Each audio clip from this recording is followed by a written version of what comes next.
What's going on, you guys? We are live. It is my favorite day of the week. It is Thor's Day. I love Thor's Day, and we've got a special guest with us today. You see that handsome Mexican up there. Check him out. Look at his shirt. Look at that smile. It's unbelievable. I'm so happy you're here, brother. I hope you guys are having a great week. I'm going to go ahead and kick it to my main man, Kenton. What's going on, Kenton? Hey man, good. I was telling the guys earlier, listeners, I think we should skip our intro because there's probably a lot we got to talk about and go over. Yes. To maybe just a quick update from me on marketing side. Masari, I'm getting moving forward with getting the THORChain data in there. And so when you search by revenue, like if you type in top 20 protocols by revenue, I think THORChain comes in 9th or 10th. I forget, depending how it's measured. So, and I got to finish going through all the Masari, double check everything, make sure it's right. We're showing up or popping up, but we're getting there. It's almost done. And the website, the .org site, hopefully will be done. I'm hoping by the end of the month, maybe even next week. We'll see. It's just, we're so close, but these like little design things keep going back and forth. It's like little things need to be fixed. And then, maybe I'll zip it there. And we all know Chad, but maybe we get Alex to do a little quick intro of himself, say hi to the community. Hey everyone, Alex here, co-founder of Maya Protocol, also contributor to THORChain for some time now. And happy to be here. Glad you're here. So the big news everyone wants to talk about is Nine Realms. I've had a bunch of DMs. I hear somebody typing. I don't know who that is. Denny. And No. People on Twitter, people on Discord, everyone has questions. What's going on? So I'm really glad, Alex and Chad, you guys take the time there to talk to us in the community about it. And, I trust everything's okay. Maybe you can, I don't know which one of you guys want to start, but kind of maybe some people don't even know the news yet. And maybe just kind of recap what's going on. Well, Nine Realms has been involved with THORChain for a while. During the development of THORChain, it kind of, during this adolescence period, it needed kind of some sort of grown-up accompaniment, and they did that job very well as stewards of THORChain for some while. THORChain has continued to develop and mature, and it's now ready to be a tad more decentralized also in the development and management process, as it already is on the actual chains and operations of it. So, Nine Realms has been great and developed a lot and done a lot. But I'm also excited of how this opens up a new chapter for many ecosystem contributors to also get more involved in the direction THORChain is going. So that's I guess my take. Chad, I'm not sure what you'd like to add. Yeah, I think so. Nine Realms has been around for a long time. I don't know when it started really off the top of my mind. I remember I met Gavin was the one that started it. I think it was I want to say 2021, if I'm not mistaken. Yes. And Gavin started it because he was just a big THORChad, right, initially.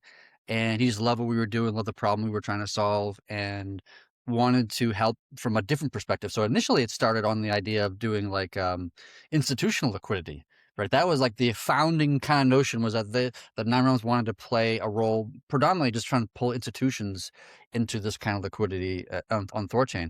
And that didn't end up working out so well, that particular thing, for numerous reasons, which we don't even necessarily dig it into. But Gavin was such a positive person and just wanted to contribute in any ways possible. So they raised, funding to build this new company called Nine Realms, and they just wanted to contribute in any way, shape, or form that would be beneficial to the protocol. And over the years, what they've been doing for a while is I think 3 or 4 things primarily: development work, running infrastructure, some biz dev stuff, and then what was the other one? Oh, running nodes and infrastructure and that kind of stuff.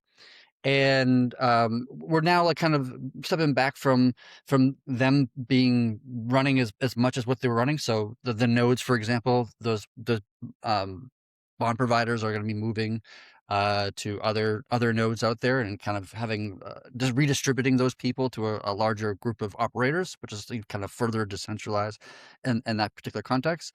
Which nodes they go to is up to them. Like I don't have control over those people. They can do what the hell they want, right? So, but we'll be reaching out to them and giving them opportunities of contact information for individuals who run nodes as a service. The infrastructure thing is being like it's like running like public Thor node APIs, some dashboards, snapshots for like syncing up a node, like just kind of various miscellaneous things. A lot of that's being kind of moved over to Liquify. Some of that being moved over to the Maya team, helping out in this kind of context. The biz dev stuff, we got, we just have a new hire that's going full at it. So I'm really happy to get a fresh pair of eyes, breathe some new life into biz dev. Like I've been doing biz dev myself as well lately. I've probably done more biz dev like meetings and calls with other projects than I think NetRoms has probably done in the last 6 months or maybe even a year, possibly. It's like we're really like invigorating some new kind of lifeblood into that kind of aspect of the project. And the development side, like we haven't we had about 1.5 or 1.1 developers from Nine Realms working, which is predominantly Ursa. And then I think Apollo was spending maybe like 10% of his time working on THORChain related things. Ursa himself I'm so sorry to lose him. He's a great guy. I've known him for years. Just all around good character, strong worker. He's been working half time for the last, I don't know, I want to say a year or two. I'm not sure how long it's been going on, but in any case, like we have new hires already. We have more engineering talent coming into the protocol than there's exiting. And so I think, while it's not a good thing or a great thing that Nine Realms is leaving, we are already poised to have a smooth transition on all fronts, on nodes, on business development, on infrastructure, on development. All that's already been handled, and everything's been having a smooth process, over the next, was it 45 days, I think, until Nine Realms has their official exit. So obviously we're very appreciative of the contributions they've made over the past few years. Sorry to see them go in one sense, but also we're ready for it in another. Absolutely. Yeah. And I think one of the founding things we've always talked about, Chad, I mean, especially you, is, THORChain's development should never be centralized and contingent on one team, right? And so the ability for us to transition like this in a really harmless and seamless way is just, I think, a really bullish catalyst. Really cool. Alex, I see you back, buddy. You want to check your mic? Make sure you're looking good over there. Oh, good. Sorry about that. Awesome. Should be better. Awesome. Don't worry about it, man. No, you're totally good. Did you have anything you wanted to add, Alex? No, I think those are the main points. Maya will also be a little bit more involved. We were already with TCY a little bit more inside THORChain, and that has only grown over time.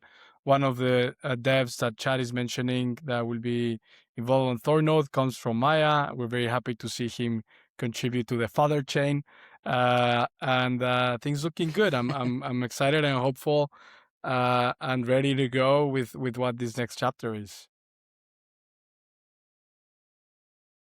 I am too. Yeah, I think this is. I've had some people reach out, questioning, wondering, is this bad? Is it good? What's going on? And like, from my I don't really, contrary to maybe what you guys, the listeners, might think, like I don't know all the inner workings of THORChain, what's going on. So a lot of stuff what Nine Realms is doing, I know as much as everyone else. And to be honest, like I didn't see them doing much over the the past year, and I was kind of wondering and questioning, how much is being done. And so I'm kind of looking forward to like maybe some new eyes and some fresh blood kind of going in and like reinvigorating things. And so like I'm, and the Maya, some of the Maya devs coming over, I'm like, you guys, it's a similar code base, right? So you can, those devs hit the ground running. So I'm not worried about that. Liquify taking over these API endpoints, like that's great. Like obviously I'm biased to Liquify because they use them, with node operators, but they've been around for a while and they're doing a good job. So I feel pretty strongly they'll continue doing good for THORChain. So I'm not too worried about any of this. I think it's just a bit more of no one likes change, right? Change always is scary. But I think this could be good. Kind of just it's like some cold water on our face to like kind of refresh things. Chad, you mentioned Randy, the business dev guy. Like those, I was on some of those calls, and these aren't rinky dink wallets with 20,000 downloads that they bought from India. Like we've been on some calls with some top blockchains and top wallets already. Just how long has he been around? For a few weeks, and we're like already. Yeah, he's not been here long. I think he started this month, so it's been like basically like a little over 2 weeks. I've had meetings with, I'm not going to say which projects, but like top 50 coins. I'll say that. And I'm not promising anything. It's obviously early conversations. These conversations take months. It's a long process. But he's doing a good job. He's reinvigorating a lot of energy into it. He's a go-getter, right? He's working at, and he's very good at doing what he does.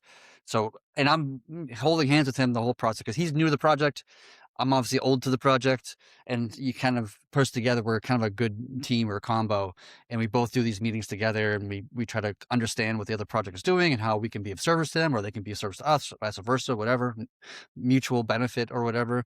And we've been working together pretty well for the last couple of weeks and meeting with a bunch of different projects and wallets and whatnot. And I'm sure that's going to continue. We were actually talking about going to like the Bitcoin conference possibly. I'm not sure if that's happening quite yet. But or at least we're going to be going to conferences together, him and I, and just like roaming around and just talking to as many people, as many projects and teams as we can to just kind of like spread the Valhalla gospel, I'll be in Miami for Consensus too. So hoping you both are there as well, and we can spread the word. I might be there. Yeah. I applied to speak at that conference. I should hear back, I think, next month when they're starting to like go through all the speakers or whatever. I think I'm going to talk about if they invite me to speak, which I don't know if that's the case or not, but I was thinking I was going to talk about like Hugin and just AI development, because I think that's just a fun thing that like almost everybody wants to kind of hear about or know about, and that'll just bring a larger crowd to my talk or whatever. And then I would obviously plug THORChain in the beginning and kind of brag a little bit how good the project is, and then go on with the actual academic talk. I think this is great. I think the synergy here, this is my feeling, right? Like in Kenton, I don't have necessarily a bird eyes view and all the internals and working, but I really feel like just on a team level, on a community level, there's just this powerful synergy here. We've got so many good people doing so many good things in many different directions, and it's coalescing into just a really unstoppable force. I really feel that. I'm not trying to just spread, bullish emptiness here. I really feel like we're really on a good run here. And it makes me so happy to see Maya devs, in dev Discord for THORChain. And it just feels right. Everything's feeling good. And I love the fact that you and Chad and Alex are getting out there. You've always been out there, let's be real, but getting and talking to people, that's what we got to do. We got to spread the gospel of what we've built here. Cause now I feel like we're ready. I feel like we've done the hard work. We've paid our toll in blood and sacrifice, figured out all the hard questions. It took a lot of work. We're there. It's time to ship. It's time to develop. It's time to promote ourselves, because we've already delivered, right? I was going to say we need to deliver. We've already done that. We're going to keep shipping. We're going to keep delivering. The time's now. So this year's big. Let's go. Let's go. Yeah, I think I put out a tweet recently because somebody was in a thread or whatever. But like I'm here, right? And I've come back full-fledged to the project, and I'm putting everything I got into this project again. And I'm trying to get as creative as I can, trying to allocate my time as effective as possible to contribute as most amount of value as I can to get this project moving in a great direction. And so, I'm still here. I'm still working hard. I'm fully dedicated, fully present. And I have no worries about, the future of us. No worries. That'd be not entirely true, but like you usually have some worries to be concerned about and to avoid. But like, but I'm here and I'm fully present and I'm fully kind of pushing forward to get this project moving in as best the position as I can. And I'm going to be allocating as much time as resources I have to achieving that goal. Yeah. And you know, before, because you did mention the BTC conference, and I think, Kenton, maybe this is a good time to talk about so we don't forget, is, guys, we are planning a meetup for BTC Los. Oh, I should have the link on me. I'm sorry. I usually put that. I usually have an intro. Sorry about that. But we'll share it soon. But you guys, if you can go to BTC Las Vegas, please reach out. We have an RSVP that we're doing. Would love to meet you. We already have a good list of people that have already declared they're going. Let's get together, guys. I really feel like the needle moves forward when we all get to know each other, when we all get that human connection. I've met every man on this live stream in real life except Kenton, which will be changing in under 2 months. I am so unbelievably excited to do that. It's been a long time coming, but you're gonna be disappointed. This is one giant smoke screen. I don't look like this in real life. I'm hiding. Are you a lizard? Face. You're a lizard. I'm a lizard person. Oh no, we got a globalist, you guys. Oh no. We have a lizard man. Well, that's okay. I still owe you a steak dinner anyway, or we go shooting, whatever you want to do, buddy. I want to shoot guns. You said I want to shoot I've always wanted to shoot a propane tank with a shotgun. We got to make that happen, man. Okay. So there you go. I have never done that before, but I will get some. You got to visit Alux in Mexico for that one. That's what he was doing. That's what he was doing a few days ago during the cartel revolts. He was the one that set the Costco on fire. I was just practicing. It was target practice. Which, by the way, everyone is perfectly safe there. I was actually there a couple weeks ago, and I was totally fine. The news is blowing out of proportion. But yeah, I posted that link for the invite in the chat. So if you guys can RSVP. Actually, can I touch on that quick? Yes. So I've had some people troll me that is stupid, is dumb, a waste of money or whatever to do a meetup in Vegas. And so just want to walk you guys through it to kind of justify it. We need to rebuild morale, right? And, meeting people in person is always great. We get, our THORChans they're our salesmen, right? So if we get people who love THORChain going to the conference, they'll talk about THORChain to others. And if we can help build and foster that energy, right, in a meetup, it helps. And then also too, I got to start meeting people who are, switched on to THORChain so we can promote within, right? Mm-hmm. You can't pay someone to like THORChain, right? It's just get Chad. You mentioned Gavin was a THORChad. He started 9 Realms. Coke was a THORChad. He's helping us with the videos now. I was a THORChad. I started a fund to run nodes. And now here I am, doing these podcasts. This is how we find the next wave of contributors to the protocol is through these meetups, these events. And I'd like to get to the point where they're getting bigger and they're fun. We have some notoriety. People are asking to be invited, and we get people from other communities to come, and they want to come and meet everybody and have fun and whatnot. And so it's really good networking. And so there's a reason all these other projects do it. Is it's the networking is fantastic, and we got to start somewhere. We got to start doing it. And I promise you guys, I'm not spending a ton of money on this. It's going to be cheap. I'm paying for my own flight to get there. I'm not charging the marketing fund. We'll start small and build our way up. But it's we should never apologize for fostering a community. I mean, that's just that's a ludicrous stance to have. If somebody's giving you a hard time about this, or whatever, I don't know, the amount of money we'd be spending on this meetup is pretty trivial. It's the value we get out of it is far higher than what we invested to it. That's pretty obvious to me. Yeah. Yes. Well, at this rate, there's only 5 of us going. So, hey, still fun. Yeah. Well, it's also good market research to kind of see how many people are we in touch with. How many because if we do want to do a real side event, we'll have an idea for the size, right? Because get a venue and make reservations, all that kind of stuff. So, it's a good place to start.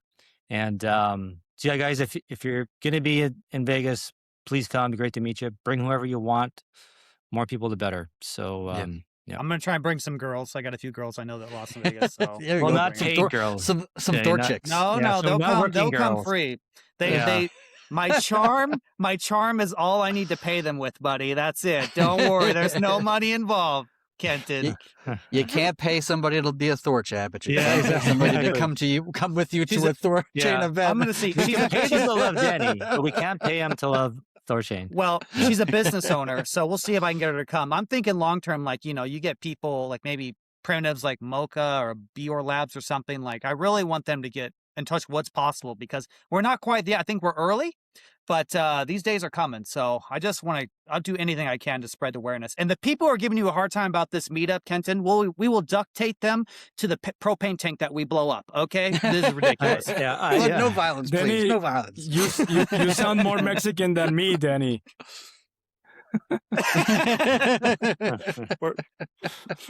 Buddy, cool. Well, guys, all right. Go ahead. I've got a list of questions that maybe I think the average Thor Chad would have. I guess so. Like, what's going on with JP? Is he still involved? Is he kind of stepping back? Is he? Yeah. JP is stepping back a bit, unrelating to Nine Realms and all that stuff, but like JP, it's similar to me. Like over a year ago, he's going through a very rough time in his life. I'm obviously not going to go into more detail than that, and I totally understand what is going on, and my heart goes out to him. I think he just needs a break. He's been working on this project nonstop since 2018, technically, right? So he's been around for a super long time, and I can totally understand just needing like a breather. I suspect he'd come back one day. I don't know that for sure. It's up to him, of course. But yeah, he took a step back just to kind of take a breath. Okay, so we can kind of view Chad and Alux. You guys are like, you're our fearless leaders now. You're kind of not that. JP might come back one day, but for now, you guys are kind of directing the ship. Yeah, I'm happy to step up and play a bigger role. I've been actually wanting to do that for a while, but just circumstances weren't great for that at that particular time. So I'm actually excited to take into that role and like really push hard on this project and get things shipping, get things moving, get some forward momentum, all that kind of stuff. Yeah. And I think like in my mind, like people always, I feel like would say, JP has too much control on this and that. And I'm like, well, he might have a lot of influence, but functionally, I don't know that he has. Yeah, functionally, he's been stepping back from the project. He's been engaged for a long time for obvious reasons, but like he's been offloading a lot of his roles and responsibilities or things that he was maintaining or managing. Like in the early days, he was really like a lot of his time was just like on investment, business, and that kind of thing. In like the 2019, 2020 days, but like a lot of that investment stuff is kind of already been here and gone, right? The people who originally invested into the treasury, for example, I'm pretty sure they're all not gone, but like they got their tokens that they wanted, whatever. So he's been he helped build the Twitter account, for example, right? And he offloaded that Twitter account to some interns, a couple of years ago or whatever. Like he's been stepping back slightly over time just to let the community take over certain aspects and things that he was building or maintaining, so his engagement has been slowing down in a positive way over years to become a more decentralized, thing in some sense. And Danny, you mentioned this the other day, I think, when actually talking about Cal leaving, is that like, this is a point of a decentralized network is like, it's not reliant on any one person or one group that like, even the founder can step back. Everything keeps humming, keeps ticking.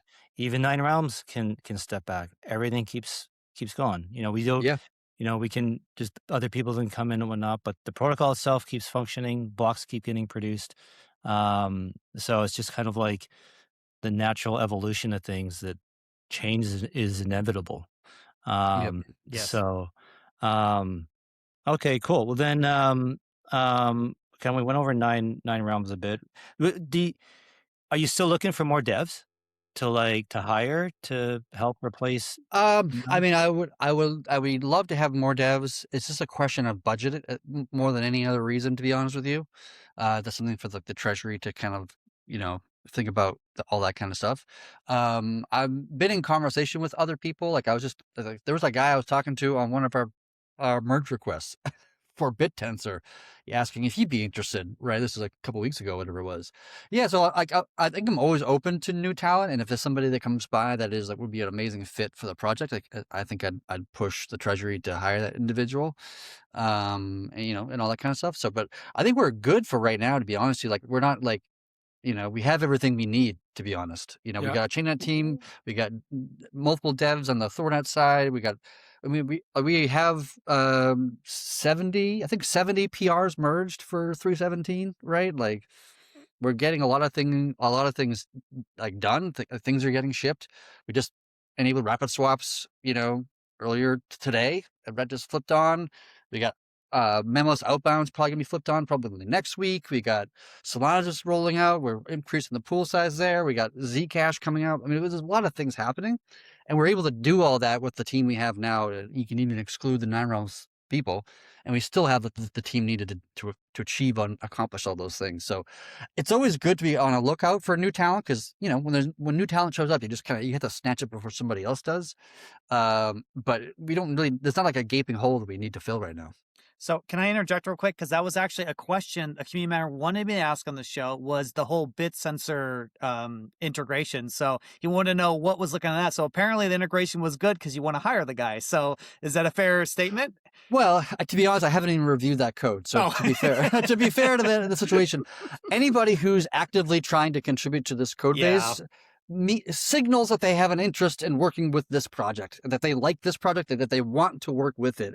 And that to me is a green flag that they have at least, starting position, have a good mentality.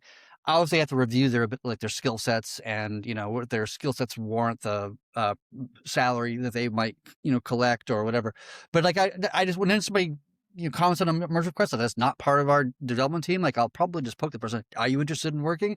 And then we can have an actual conversation about if their skills would be valuable here or not or whatever. Perfect. Kenton, I'll kick it back to you since you were going through this. I'll add to this BitTensor thing. So like bringing it back to Randy, I told him he's gonna be my new BFF. We're gonna be working together and doing stuff. And I told him about the community is hot on BitTensor Tau, getting the pool, and so I'm like, well, can you reach out to them? Maybe we can get a grant and they would seed the pool or help pay for development. So he's looking into that. So far, I think he's not sure about grants, but he's going to try. He's going to try and talk to the foundation, see if he can get in there. Maybe they don't do a grant, but maybe they have some devs that can help our devs, whatever, right? But I'm listening to the community. We got some background noise. I don't know who that is. Yeah, Alex, I think you got like a fan or something. Or I don't know what that sound is. Okay.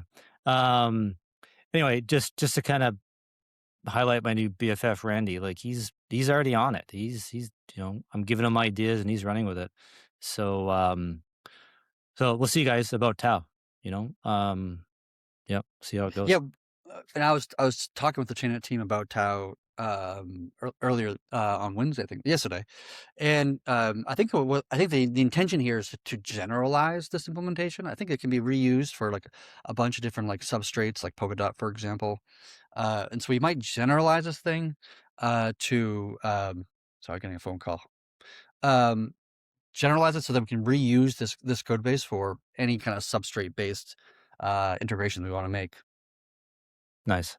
Like do you mean like any chain, or is this a certain type of chain? Certain type, like you have like EVM chains like Ethereum, you have like UTXO, which is like a big chain, like Bitcoin, and you got like Substrate, which is like kind of like the Polkadot universe, and then you have Cosmos chains like THORChain and everything else. Like this is kind of like little like universes, And once you get one of those chains in that universe, like to do the other ones becomes kind of low hanging fruit that you can just kind of easily just kind of copy and paste and clone over. And then there's like chains that are like very unique, that are not like anything else out there. And that's kind of like a one-time shot deal. And that would be like Solana would be probably a good example of that. Ton has a very fascinating and odd way of doing a lot of different things that adds a lot of complexity to how we integrate with them. Sui's probably the same, I would presume. Cool. Got it. I'm gonna keep going down my list, guys. Yeah, keep going. Make sure my unless my question is in the right order, so they make sense.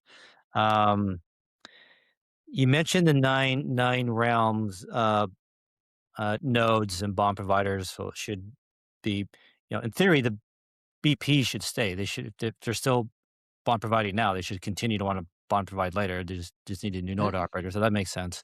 Mhm. But what about nine realms themselves, like as Mhm. the group or entity? Like, did they own Rune, and are they gonna start selling it? Or do you know how much they have? Can there be no Um, TC deal if there's anything like that can happen? Like, do we have to worry about nine realms dumping Rune on us, basically?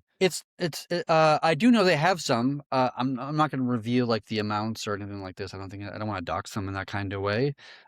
To me, it's not an amount that's large enough that would create any kind of significant change in the price, right? Like if they were to dump it all right now and just do like a streaming swap out of it into Bitcoin or something else, then like you probably wouldn't even notice it in the price, to be honest. And it's not like this is an ex-girlfriend who hates her guts throwing her clothes off the balcony. Like it's, they, if they want to exit the position, they'll do it, gently, without affecting the price, right? Like there's no reason Well, for them to yeah, I dump the think price. like if the way for them to do that is to do a streaming swap, and if you do it in a Yeah. streaming swap, you do it over some period of time, whatever period of time that is, and it's not going to be, in my opinion, it's not going to be enough to actually change the price anything more than what you just normally see in the day to day just fluctuations of Rune's price. Yeah. And in any case, Hey, look, did you? it's a smooth thing. Like Nairamsi is stepping out in good terms. Everybody involved with the project are still going to be contributors in some way or part of the community, or still holding THORChain close in their hearts. Like it's not a like dumping the table out kind of thing. So yeah, people sometimes extrapolate things too much. This is somebody that took the brunt of a lot of heat for already 3-4 years now, since 2021 and those hacks, and they, it's very daunting. It's heavy to have that responsibility in your shoulders, and they're saying, now we want to transition out and pass the baton to the next guy, so pass on the torch. So yeah, it's they have a position. I will agree with Chad. It's not really uh, significant or of a size that would affect anything. They're welcome to stay on the position. It's their capital. They're welcome to exit it over time. But I don't think it's even relevant for the strategic direction of THORChain whatsoever. Gotcha. So then, okay, passing the baton. Let's go with this. Keep going with that. The dev fund, the 5%, going to nine realms. Where is that going to go to? Who's taking that over? So an Yeah. ADR has to be created on that. I guess that will happen in the next few weeks. One thing that Chad and I had thought is there is a continued development of THORChain is what should exist. So having this kind of dev fund go to a treasury, operating treasury that also goes out and carries out the development. But instead of being one entity like it used to be with Nine Realms, maybe this fund can have a little bit more ecosystem players in there. So that's kind of where our minds were going. This way, it's kind of again, less centralized. We're moving away from this into progressively more and more and more distributed development. So I think it's a natural step on that front. Not sure if you'd like to add something more, Chad. Yeah, I mean, I think there's two ways of going at this. So you're right that we have to get an ADR together that moves in place, and it's not up to me, and it's not up to Alex about where that actually goes to. That's up to the community, right? Up to the validators to vote in the direction they want to go. The two choices that I see that the community kind of can vote on and decide which way to go is, one way is to send it into the treasury, right? And the treasury is used now to pay bunch of money every month to, my salary and other dev salaries and dashboards and liquefied running dashboards and like all these things. That's one way to go at it. There's been some conversation about that within the community. I know I've had a couple of kind of quick little conversations with random people about like, if that money is going into the treasury, what does that mean about how the treasury is spending that money? Like right now the treasury is a private fund and privately funded, and there's a good amount of transparency about how that money is spent, and to some degree, and when everybody knows what the addresses are, and you can look on chain to see where that money is and how it's going or whatever. But then there's the conversations like, if the money does go to Treasury, does that mean that the relationship of how the Treasury is with the community, does that need to change, or does it or stay the same? Like, I don't know. That's a conversation that the community can be having. The second way of approaching that is that as the technical kind of like lead of the project, it can go into a wallet that I control, that I have a wallet now that I've been using for a little while to pay people some money or whatever, some devs or whatever. And that could go into that wallet, and that would be just allocated for paying devs and their dev salaries, right? It's not enough money to pay all of the devs their dev salaries, because there's more salaries than what that 5% of the dev fund makes to actually pay for everybody their salaries. But that would at least give a separation between the dev fund going to pay for devs, or the dev fund going to pay for the treasury, which the treasury pays devs plus infrastructure plus this plus that plus this plus that, or whatever that is, right? And so that's a conversation the community should be having over the next couple of weeks to decide, collectively what we think is the best way to go at it. I'm not going to push my weight on this topic quite yet. I want to let the community, mingle over this idea and debate, and on our discords or whatever, and have that conversation. But in the end, it's up to the validators to decide how they want to move that fund. I think that'd be probably the main sticking point, that if the dev fund does go to the treasury, then do the nodes then have some more say over the treasury? And is it better to keep the treasury separate and isolated from the nodes? Alex, and it doesn't even really need to be the same treasury. It can be like a new treasury or distributed wallet with the same or different members. And that definitely, I agree with you. Where that 5% is going should be completely transparent to the community and the nodes. And nodes should have a say on maybe this is too expensive, maybe this is too cheap, maybe you should get this expense going on as well. So I think that will start to open more those types of conversations, which I think is good. And looking into how the development process operates, I think there's a lot of room for improvement. Things have been managed some way for a while now, and having this fresh blood and new beginning, I think it's also great for posing some questions. Should we keep doing this? Is there a cheaper way to do that? Like just an easy win, for example. Maya will likely end up running StageNet for THORChain in a bare metal setup, because a StageNet doesn't need 100% uptime. StageNet is you go in, you test, and then if it has some a little bit of downtime, it's not a problem really. It's a StageNet. It's for staging tests. So why are we running it in AWS that costs dozens of thousands of dollars a month?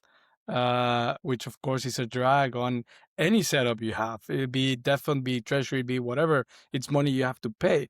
So that's just one example, but there's countless others. For example, another one is GitLab. You can try and get a grant, or not a grant, like a wave from GitLab if you're an open source project. We're going to try. We have that for Maya. We're going to try and have these for THORChain too, et cetera, et cetera. There's many rooms, a lot of room for improvement. And that's a lot of the process to get less money out. But then on the other end of things also is some more money in. There's, the TCY or the treasury probably will be eventually staked. The nodes it delegates to should have some of the money go back to the treasury. I also don't know why THORChain has never applied for grants. There was like an informal one with Monero that didn't really happen. But beyond that, not a lot. Maya. Can I stop you for a sec, Alex? Yeah, go ahead. So can I interrupt you? What do you mean about the nodes, the treasuries not getting any money for? Can you? So the treasury over time has decided to delegate, be a bond provider to ecosystem participants in exchange for some service. It does it at its discretion, and it's kind of a way to rent a contributor in the sense that the treasury decentralizes the network by having more participants validate for the chain, and instead of paying them for a salary, they're keeping the node rewards of that node. I believe that's a good model, but it shouldn't be 100%. Maybe 50% of the So node rewards. their node operator fee is set to 100%. So Correct. the operator gets Correct. all of the rewards, and the treasury doesn't get anything. You just keep your principal, and that's it. Correct. Okay. And so I believe you want to that change that. I'm suggesting we will see what happens. It's not up to me, only to me. But I would say there's some opportunities to decrease the money out, increase the money in, and thus make THORChain more viable in its development for the next 5 decades, and with a bigger team and more investment in the things we want to do. And all of that takes just responsible management of its funds. So that's something I would personally be a little bit more involved in as well, and try and make that happen. And I interrupted you. I'm sorry. When you were talking about grants, I believe when I interrupted you. So actually, this is one of the ways that Maya has remained viable for a while. We clearly have less volume than THORChain. We cannot rely exclusively on our that fund, which is the Maya token. So what do you do then? And of course, there's running nodes. There's doing all sorts of things. But one very important way is Maya will, when we're going to integrate a chain, we go out and ask the chain, hey, how valuable is this to you? Would you like to support the development process? Would you like to add the CLP? Would you like to subsidize part of what this is going to cost? And most times they say yes. So we got a grant from Cardano. We're getting a retroactive grant for Zcash. In the case of other chains, they have said, no, I don't want to pay it, but I have the devs to do it. I'm going to develop it myself. Great. So now we don't lose time and spend the dev time and efforts and money on that. So that's kind of a key way that I'll actually be meeting with Randy soon to that end, on how can we send out these proposals to many chains. And of course, they have to make sense. They have to be chains that we want because of their volume, users, daily activity, market cap, openness to decentralization, amount of wallets, all of that thing, all of those good old stats. But when weighing different chains to add next, key principle is, are these guys willing to foot part of the bill or not? And that should be a big reason why we end up deciding between two relatively similar chains. Well, these guys are willing to subsidize the development. Let's go with them. And that way you're not paying for everything that it takes. It takes a lot, guys, to integrate a chain safely and in a decentralized way. It takes a lot. And it's why there aren't many protocols doing this crazy thing of cross-chain swaps out there. It's a tough nut to crack. And if we can get these chains to subsidize part of the development, it's an obvious thing to consider. That's all great, man. Like when you say all that stuff out loud, I'm like, why wasn't this done 5 years ago? So it's like it's nice. I mean, hindsight's 2020, and you can always kind of point fingers at people, but it's at least it's being done now. Great to see you come in and with all these ideas and try to do this stuff. So this is great. One thing is abundance is bad. It makes you be slower. And one of the key things in Maya is we've always faced scarcity. We've always been in a bear. We've always been in the minimum amount of things. We launch very fairly, and we're a dev team in Mexico. It's so we've always operated with this scarcity mindset, and that leads you to be creative. I like to call it creative scarcity. When you have scarcity but hope together, that becomes this kind of like energy for creativity and ways to do things differently. And I think that's one of the key things we can bring to the table. THORChain doesn't have scarcity, but it should operate as if it did.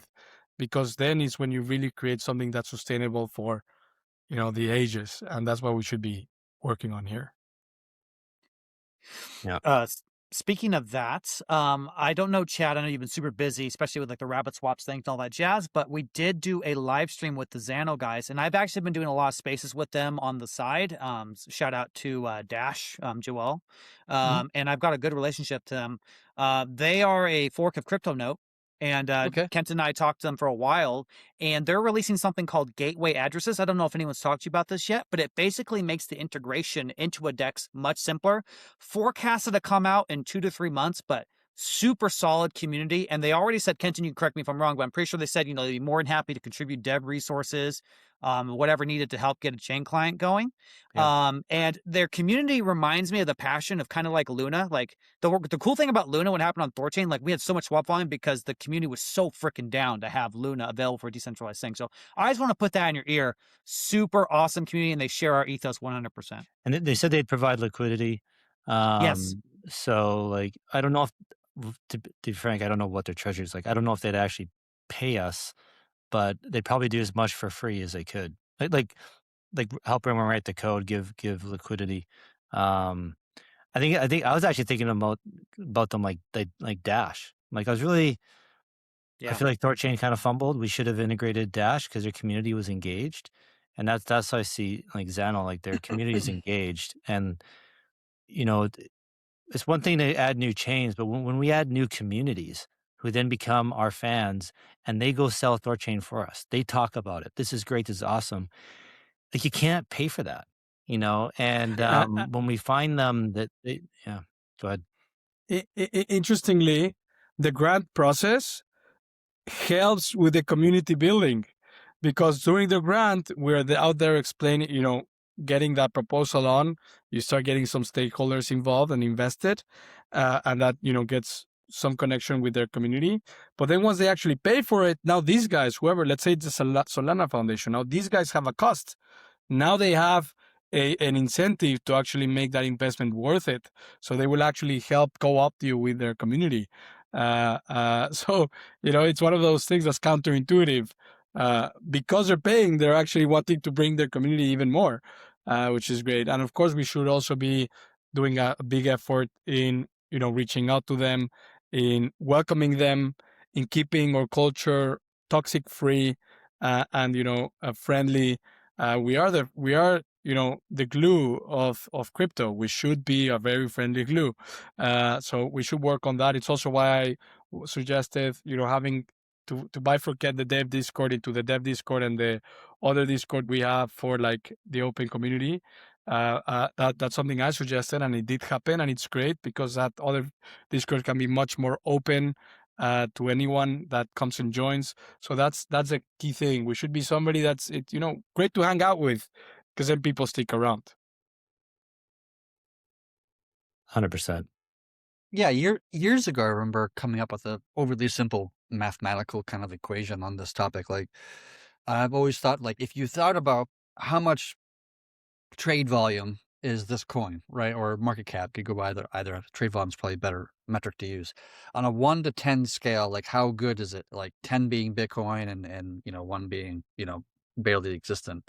And then you have another one where it is like, how engaged are they with the protocol, right? Is it a 0, meaning they don't even know that it's happening, and there's no cross chain anything, there's no liquidity providing, there's no nothing? Or is it a 10 where Luna was kind of like a 10 in this way, that they were engaged. We were going to have them integrate with their wallets directly into THORChain and their DEXs or like other kind of DeFi applications, and plus like adding liquidity, that would be like a 10.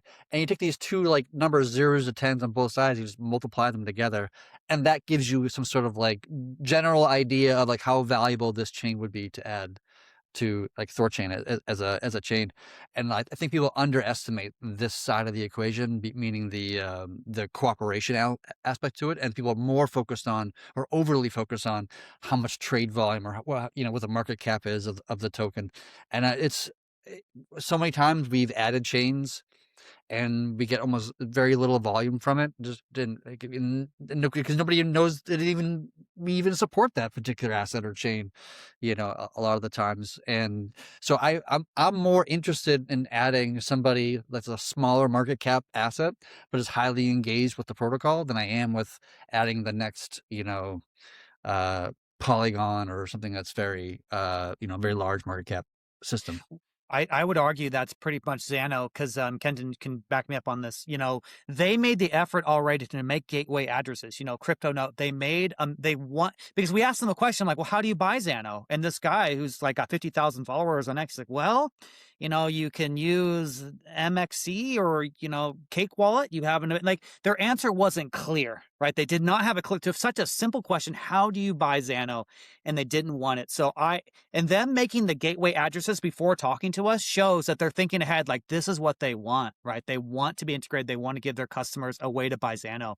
And so I do think this is an opportunity here for sure. I just got a good feeling about it for the same reasons that you alluded to, Chad.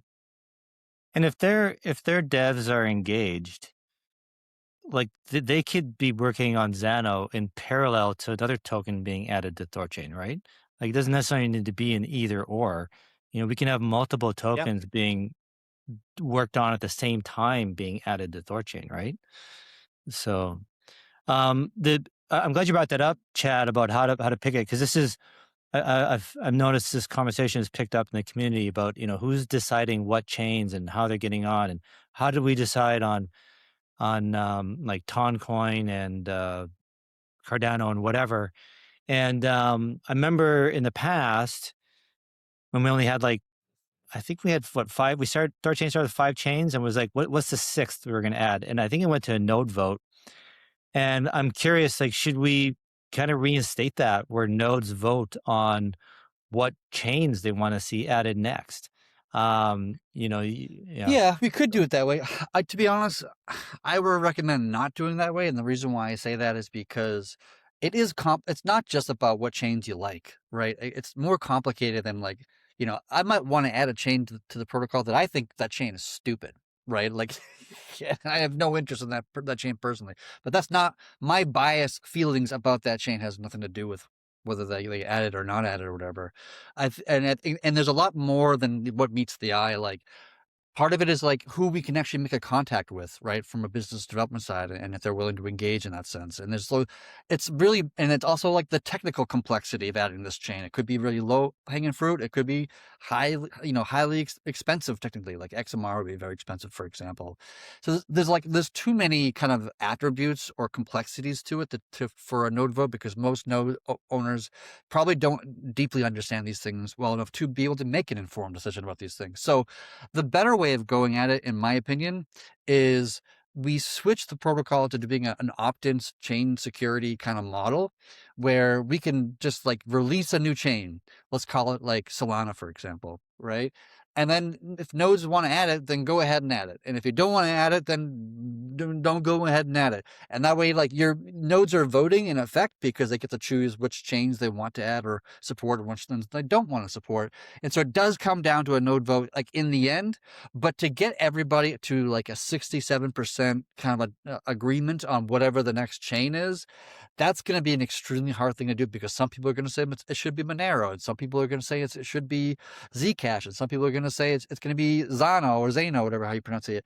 It's just there's too many opinions, and there's so the cleanest way to do it is really for the team to decide which is the next chain to be worked on from a technical and business perspective, to offer these up as efficiently, as fast as possible to our community to adopt whatever chains we want to adopt. And then we just roll them out as fast as we can, and then nodes just kind of adopt whichever ones they want to add. And also, the dev team is not the only one doing this. Xano can go ahead and do the development themselves. It's all open source. It's very clear how to do it. Or somebody can run a parallel dev team and say, I really believe we should add Polygon, and we're going to do the work and propose it to the nodes. The dev team is not the sole kind of force that will guide this, but there has to be some direction, else you're running like a chicken without a head. Direction is so important to a blockchain. In the end, what the nodes are is like a senate, but you need some executive direction too. else it doesn't work. You're just frozen. And that's something that needs to be avoided at all costs. Yeah, Yep. decentralization is great for security. It's awful for governance. Is it? I know THORChain is a beast. You know, it takes, for someone new to it, takes some time to get used to the code base and understand it. What about for like adding a new chain? Can somebody off the street come on and learn THORChain quick enough that they can just, you mentioned Polygon, Alex, someone can just come in, do Polygon, get it done, and then leave? Like, could we have like part-time or contract or, whatever type devs add these chains for us? Is that possible? It's a little bit complicated because there's a few things. One is I've been working with the Chainet team to help build some AI skills to build chain clients so that you can more easily and more effectively build chain clients with AI doing, almost all the heavy lifting in one sense. That's one thing to make it easier to build new chain clients and faster to build new chain clients. The second thing is just building the chain client itself is actually not enough. You have to maintain that chain client, right? And so when there's some sort of bug where a swap gets stuck, right? We for some reason we can't. We ran into this with Tron recently, where we sent some Tron to some wallet address, and the wallet address just rejected the Tron being sent to it entirely, and so the funds just got basically stuck in THORChain in effect. And sometimes there are unique things about these chains that can make it, not so smooth, and we need somebody on who will maintain that chain client for as long as the protocol is is servicing that particular chain. So having somebody come in and just like write a chain client and then like dump it on us and then like walk away is not, it's generally not like the best outcome. And furthermore, like you have to merge this stuff into our kind of our mainnet branch on GitLab. And so whatever change that somebody else wants to make to add a new chain like Polygon, whatever, even though Polygon's actually already merged and it's already in the code base, but it has to go through code review with our devs for our devs to look at and say, make sure that the implementation is correct and it's not some massive exploit that could cause, funds to be lost or something like this, in that sense. So it is multifaceted. It is complicated. It is open source to Alex's point, and anybody can help contribute who they want to, but we also have to maintain a code quality. We also have to be, maintain that code base onto the future. We have to maintain the node launcher stuff, the Helm charts, the infrastructure side as well. And when a new version of that chain comes out, we have to release that to the community, and that takes time and energy and money and attention from us, even though I'm going to be working on Hugin to work on that for us and hopefully in the near future. But like that takes time out of our schedule as well. So it's very complicated how this all kind of comes together, and it's not as simple and clean as we'd like it to be. But we're obviously going to be doing the best we can to add and support these chains as fast and as quick and as safe as possible, which is why we have a dedicated Chainet team entirely. And that team, like that's Star Squid and someone else, right? And they're not a part of Nine Realms. They're separate. They're staying with THORChain. Everything's fine. They continue. Yes. Okay. Yeah. Okay. Cool. All right. Yep. That makes sense. Yep. So I'm curious, and kind of going back to Alex earlier saying about all these opportunities to try and save money and perhaps even make money. That could create like a really huge surplus for the treasury. I know I agree with you guys. You want to run a tight ship, but at the same time, like this is bear market. Bear market's for building. This is the time people should be investing. This is when we buy. This is time to be investing in THORChain. So if you can find some of that surplus, that extra cash under the couch cushions, do you think that could be enough to get Chad another developer or even two to kind of bring forward all these features, everything that we want to build, instead of waiting for them to be done for 2 years, get them done now? So do note, any team of more than 2 people, every person you add has diminishing returns. Because every person you add needs to coordinate with the people that were there before them. So some people say, we're 10 people, let's add 2 more, we'll go 20% faster. It probably will be 5 or 10%, especially because, let's say we do more codes, more PRs. Well, that means we need also more reviews. Do we have experienced senior people that can do reviews? Well, the senior people is Chad and it's Sam now and Maya and a few more people. It's very few people to do reviews. So, okay, let's say you reviewed when we need people to merge and test it. So it's not like just adding one person, magically you go faster. And even if you go faster in one side of the pipeline, you need to also increase the rest of the pipeline. So it's not effective. So it's either you kind of like double everything, or it's really not worth it to just hire marginally at all. In the case of the recent hires, it was to kind of backstop things that we did identify were limiting factors, but that's been addressed already. So that's one thing. And the other thing is, yes, bears are for building and for the greedy teams that develop, but we should never lose star that one of the key things is this will not be the first or last bear market. We need to be around for many more of these. And that's something that the treasury should take into account as well. Yes, people are short-term oriented at times, and they want, the best kind of like smack as possible right now, tomorrow, to kind of move up the price now. And while I get it, the future is for long-term people, and we need to have a long-term view of things too. Yeah, that would be my take.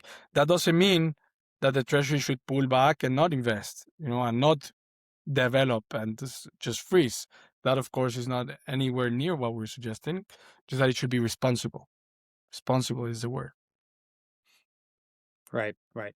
We are coming at the top of an hour, you guys, and I think we've been talking about the 9 realms, treasury, and all those funds. I think we're doing pretty good on that front. I just want to remind, I did not say in the beginning, you guys, this space, this live stream, everything we talk about is never investment advice. Okay, it's informational and educational purposes only. Chad, I'm wondering if we should transition. I know we have a lot of topics we want to get into. Maybe I'll kick it to you. Router V6. Maybe I'll hand it to you from there, good sir. Yeah, Router V6 is something we've been working on for quite a while, probably longer than I would have liked, to be honest with you. Would have liked to get this thing delivered earlier, but was finally getting out there. We just, I think we're just about finishing testing on StageNet. I think we're getting a little bit of feedback from the SwapKit team to test it on StageNet and find any more bugs that they can find, and we'll be rolling it out probably starting in 2 weeks, just to give the wallets and what integrators time to know that this is coming, and we're gonna have a new system, and we're gonna be posting some information to the community soon about that kind of transition from Router V5 to Router V6. I'm hoping that we'll get this thing fully rolled out to all the chains over the next maybe 6 weeks, 8 weeks, something like this. And we'll be rolling it out like one chain at a time, starting with the lowest market cap EVM chain, which I think is base chain from memory. And then we'll go to base chain and the next chain and then AVAX and whatever. And then Ethereum will probably be the last one, because that's obviously the most highest risk. And so we want to put things in mainnet kind of slowly over time to have a slow and steady, controlled kind of rollout of that. But that's one of the things that we're kind of actively working on to roll out to the community, is that V6 up for the router.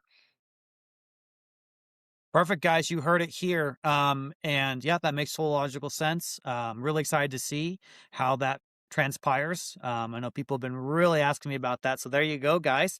Alex, I wanted to kick it to you. I know you're a little limited on time. I want to make sure if you have any final thoughts or anything before you got to go, my friend. Alex, you're muted, my friend. Thank you. No, it's all good. Happy to be here. I will definitely be joining more Thursdays with THORChain. I think I had one of those in I might have come up with that when we were in the TCY time. So it's good to see it's been carried on. But yeah, I will be joining more often. I'll also be in that THORChain Discord, whatever you guys need. And happy with this new chapter and collaborating with somebody like Chad and all of the teams involved. So yeah, thanks for having me. It was great. And by the way, somebody wrote me that's listening, a good thing for the previous point that we were mentioning about maybe hiring 1 or 2 more devs. 9 women can't make a baby in 1 month, which I think is a great saying. It's there's some things that just need time. They can't be accelerated. We're gonna go fast, but we're gonna go at the right pace. Not faster, not slower, at the right pace. But anyway, thank you guys for having me. Yeah, and Have a wonderful rest of your day, and catch you next week. We are shipping, right? Have a good one, Alex. Take care, brother. We are shipping. See you guys. Right? So it's not like we're falling behind or anything like this or whatever. We have, I think I just mentioned 70 MRs in the current release, and I don't expect that to change significantly. Some for sure, but not significantly from, after 9 realms parts from the protocol. But we're doing great, to be honest with you. It doesn't mean we can't improve, doesn't mean we can't do better, doesn't mean we're not necessarily hiring, whatever, but there's not a strong need for it in this particular moment, to be honest. Yeah, I hope you didn't take it as me saying you guys aren't getting anything done. It was more just can more be done? Is there more room to do it? And Alex's explanation is actually is perfect. I mean, it makes total sense. I get it. Yeah. Yeah. And if anything, sometimes adding more people makes things slower. Yes. This, you shouldn't talk smack about people, but this is why I let Reggie go, because we're behind because of him, and so now I got to catch up, and it just set us back. So there's that risk to it too, right?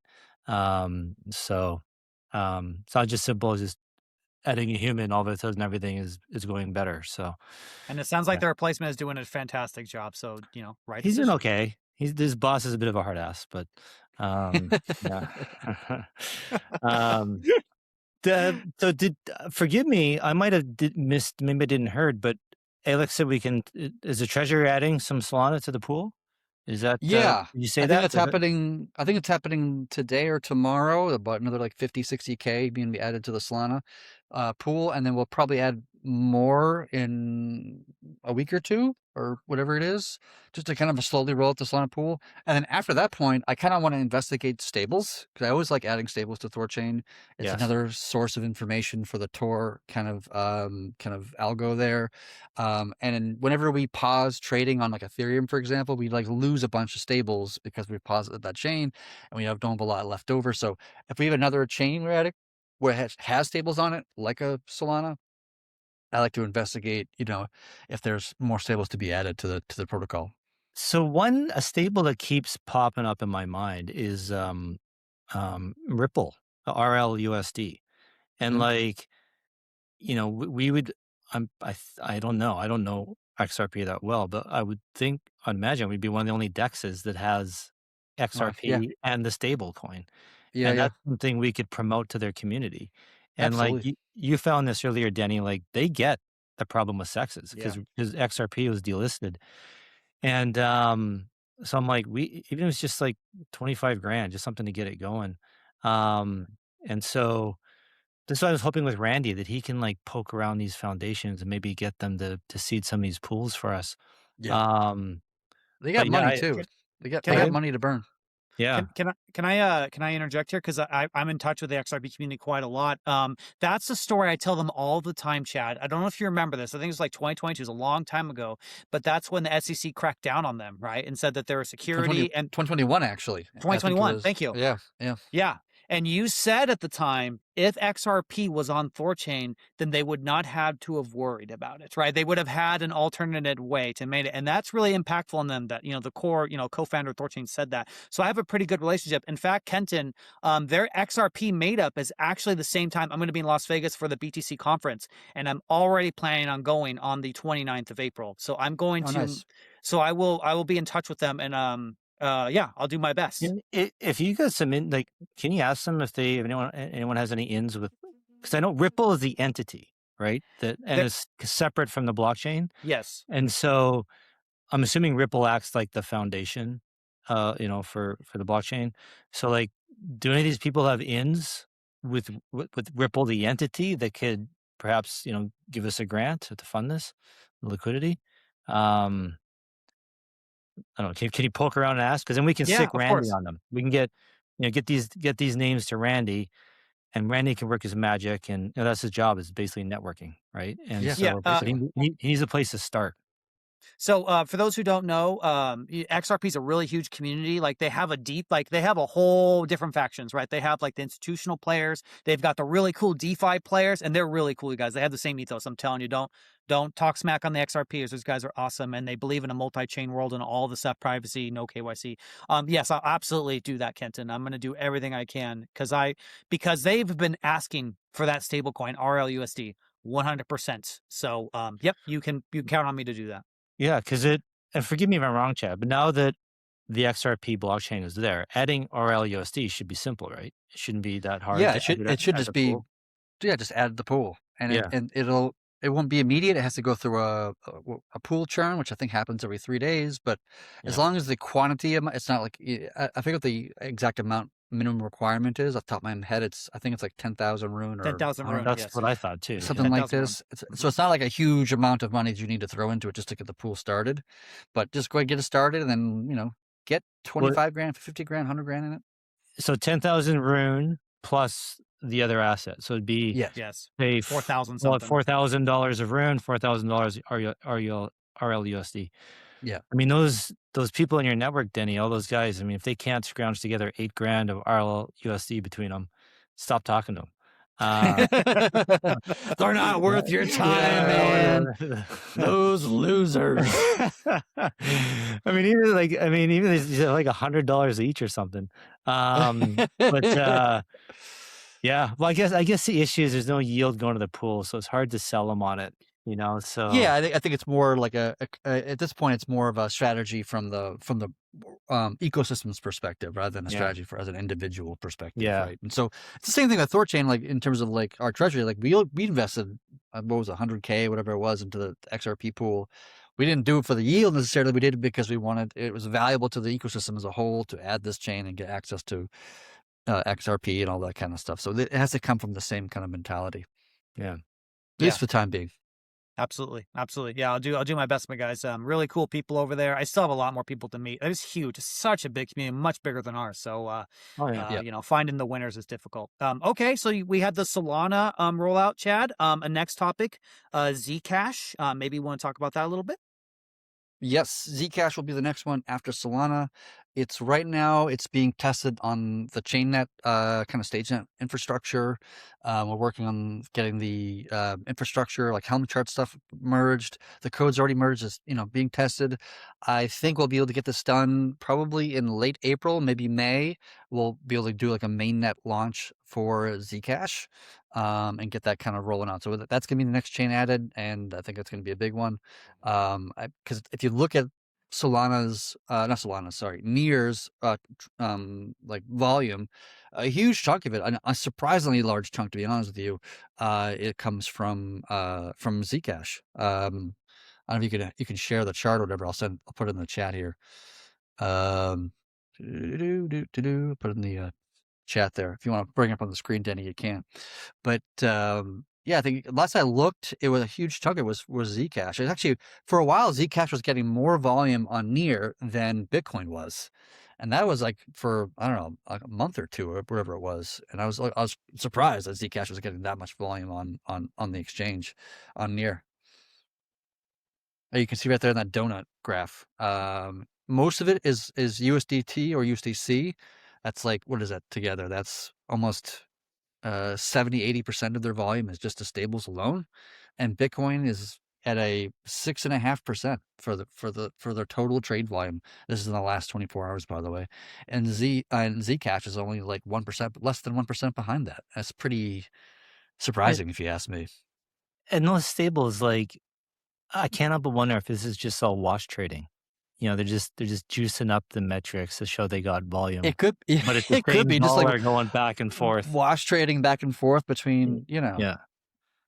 Yeah, man, it is unusual to me how much is stables, and those are just the two stables. Like there might be more stables, like in the smaller little cuts of the pie. It surprised me how much that is, and I wonder if, I don't know what's going on. I don't want to make any accusations or assumptions, but it's unusual that it's like almost 80% is stables. That's kind of unusual. First, if you look at THORChain, like the stables is, it's good, but it's nothing. It's not even 0.5%. It's not even 50%. I don't even think it's like 30%. But Well, when- I think it could be bigger because it would be bigger if we had bigger pools. I think because the stable pools are actually small relative to ETH and yes, Bitcoin. you would get more, Yeah. traffic going back and Yeah. forth. Yeah. And that's like, the pools are small there in large part because the market has pulled back significantly, right? Rune's at a 40 cents or 42 cents, whatever it is right now, which is obviously historically kind of low relative to the last few years. But the whole market has pulled back, in such significant ways. And so the pools get shorter just because of that reason alone. And obviously the inverse is true. Markets go more bullish, pools get deeper, more trade volume, so forth and so on. Yeah. Going back to wash trading, it reminded me, I saw a joke Elon put on Twitter the other day. There's two economists going for a walk, and one of them sees a piece of shit on the ground, and the other guy says, "Oh, I'll give you $100 if you eat that shit." He's like, "All right, fine." So he eats it. He gets $100. They keep walking. They come by another pile of shit, and the guy who just ate it got the $100. He goes to the other guy, says, "Well, I'll give you $100 if you eat that pile of shit." And the guy's like, "All right, sure, deal." So he eats it. These are And they're some like, weird people, by the way. yeah, and they're like, they don't end up anymore. No one has any more or less money, but they both ate, 2 piles of shit, but the economy is growing by $200. And it's like, it's that's wash and they could have trading. just eaten their own shit and saved some Yeah, money. exactly. You know what I mean? Their body Yeah. naturally produces it anyway. Yeah. You didn't have to pay for it. Yeah. Yeah. So it's anyway, I always question it. Like that's same with Binance. I mean, apparently CZ, Yeah, washing trading is totally a thing, right? Yeah. Especially centralized exchanges is even more true than decentralized exchanges.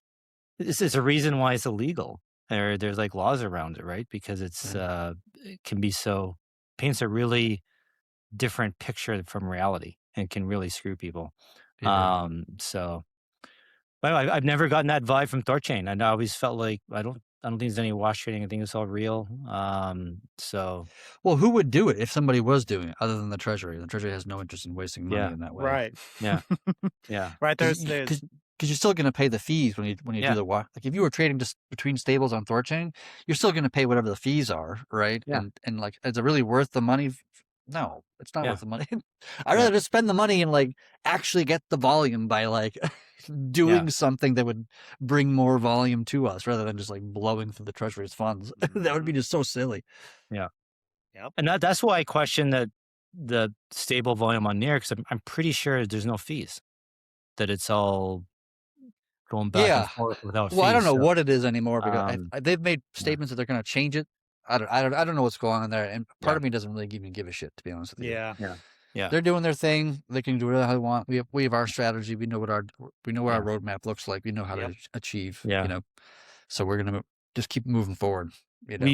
We chatted about this yesterday, Chad, offline, but I'll say it again to the audience. Like the THORChain community often looks at Near as like our competition, and like they are in a sense. But it's like, even if they didn't exist and we had all of their volume, the room price would probably still be pretty much the same. Maybe it'd be up 50% or something. Like THORChain wouldn't be marginally different than what it is today. Like our real competition is Coinbase and Binance, the centralized exchanges. That's 99.9% of the volume is all there. Those are our competition. That's what we got to go after. And so, yeah, it's just, Near is just kind of like, they're the first guys kind of taking some volume away, but it's like, it's like a sports match. You're never always leading the score all of the time. There's always some give and take. And we could have easily lost some volume to centralized exchanges if Near didn't exist. So it's really, But that's why we have to build kind of like feature parity with, a Binance or a Kraken or whatever. Yeah. And that's part of the reason why we wanted to add, limit swaps, for example, to get that kind of feature parity. It's why, we want to build like a pro interface to THORChain's trading, right? Like you have a pro interface on, Kraken and Coinbase or whatever. And get that at least that feature parity, and then at least you become more, a stronger competitor in that Yeah. sense. And that's one of the, I was just mentioning one of our goals or one of our roadmaps is in that kind of direction, which is why I want to do limit swaps, is why I want to do these pro inverts, which is why we have the app layer to help us achieve some futures, and kind of more advanced trading methodologies and leverage and the things you tend to get that is so popular on these sexes. So Yep. that is the direction I think I would like to see the protocol head towards and become more competitive with a Coinbase or a Binance without you needing to send a picture of your passport, and all that kind of stuff. To this day, like I got kicked off of Coinbase personally, right? Like I this is a true story. I used to trade on Coinbase years ago. And then all of a sudden they said like, well, we don't want to service you anymore. You have to answer all these questions.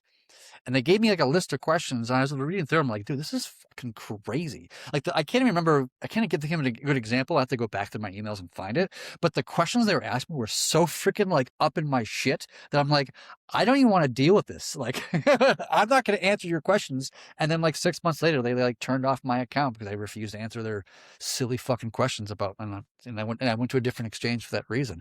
It's ridiculous. It's absurd. It's insane. We're literally at the point we have to prove our innocence, right? And it's just, it doesn't end. And like, it's so bad. It's so onerous. And like, man, it's just when you're used to crypto and then you have to go use TradFi, it's like, oh my God, it is, we can't win soon enough. And it's like, kind of, we're all deep in the weeds in crypto. So like, I think for me anyway, I'm assuming you guys too, like, it's just obvious this is the new technology. Like this is the way the world is going. Yeah. And it's just a matter of time for everyone else to figure it out. Well, they want to be finance able to slowly. Yes, they want us to. They want a KYC, know everything about us, be able to audit us, but we can't audit them, right? And it's just no, we're done, right? Well, and there's been, even by like traditional, like I want to say like maybe like KPMG or like some big auditor or something like that. But they say like more money is spent on compliance and AML than is actually caught. Like it's like a net negative for society. Right. And, we're not actually, the vast majority of it still gets away, still isn't caught, whatever. And then, it's kind of like no different like gun laws. Like it's just the honest people that get hurt, right? And, the criminals still find ways to get around it, but the honest people get hamstrung. And then, we're excluded from the financial system. Chad can't have a Coinbase account, right? He can't buy any Bitcoin. He can't, so like it's. But they can wash trade up the fucking wazoo. Exactly. Right? Yeah. Get out of town. They can have bank tellers with the glass window. This is a perfect size for a briefcase to fit through with full of $100 bills. Like that's okay. But I come to the bank with $500 to deposit in my account. Like, where did you get this money? So and you can look at Binance and CZ. Like they got found guilty of massive amount of let's just call it illegal activity. And CZ was, got found guilty and was going to jail. And then something happened with Trump and he got a pardon somehow. I presume money was involved, but I don't know that for a fact. And like the whole system is just like corrupt from the ground up. It's just like, like you can be found guilty of the worst things and you're still fine.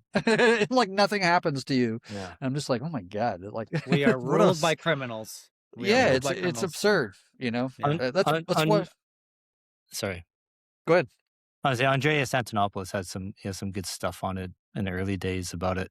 Yeah. Like it's these, like JP Morgan, HSBC, you're always every year or two getting fined for something. It's just, it's just a speeding ticket. Yeah. Right? Like you can drive 150 miles an hour on the road. That's fine. You just, every now and then you're going to get caught and pay a $500 ticket. Like it's the same with money laundering and whatever. They'll just keep doing it. Okay, they get caught, they'll pay the fine. Just start doing it. Yeah, and nobody goes to jail because you have to prove intent, and like good luck trying to prove intent. Yeah. That's a very hard thing to do. I remember I looked it up out of curiosity a few years ago, out of like how much money has your JP Morgans, your Bank of Americas, your this, your that, whatever. How much money have they paid to the government in fees or like in settlements or whatever? And I looked around and I was like, oh my God, it's like almost the market cap of Ethereum. It was wow. like, it was so much money. I didn't look at America, I look at like across the world as well.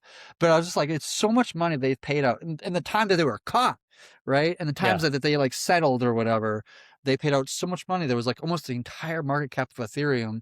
And then you also have people like Jamie Dimon saying like, oh, Bitcoin's for criminals. I'm like, dude, dude, what the heck? Are you for real right now? Yeah. So ludicrous. And then it begs the question, well, the government's getting, hundreds of billions of dollars out of these fines. Do they want the gravy train to end? Because that's No, of course not. another, right? They want that money coming in. They want that money And coming in. And here's the crown jewel of it all. This is what really ignites me as a person on this thing.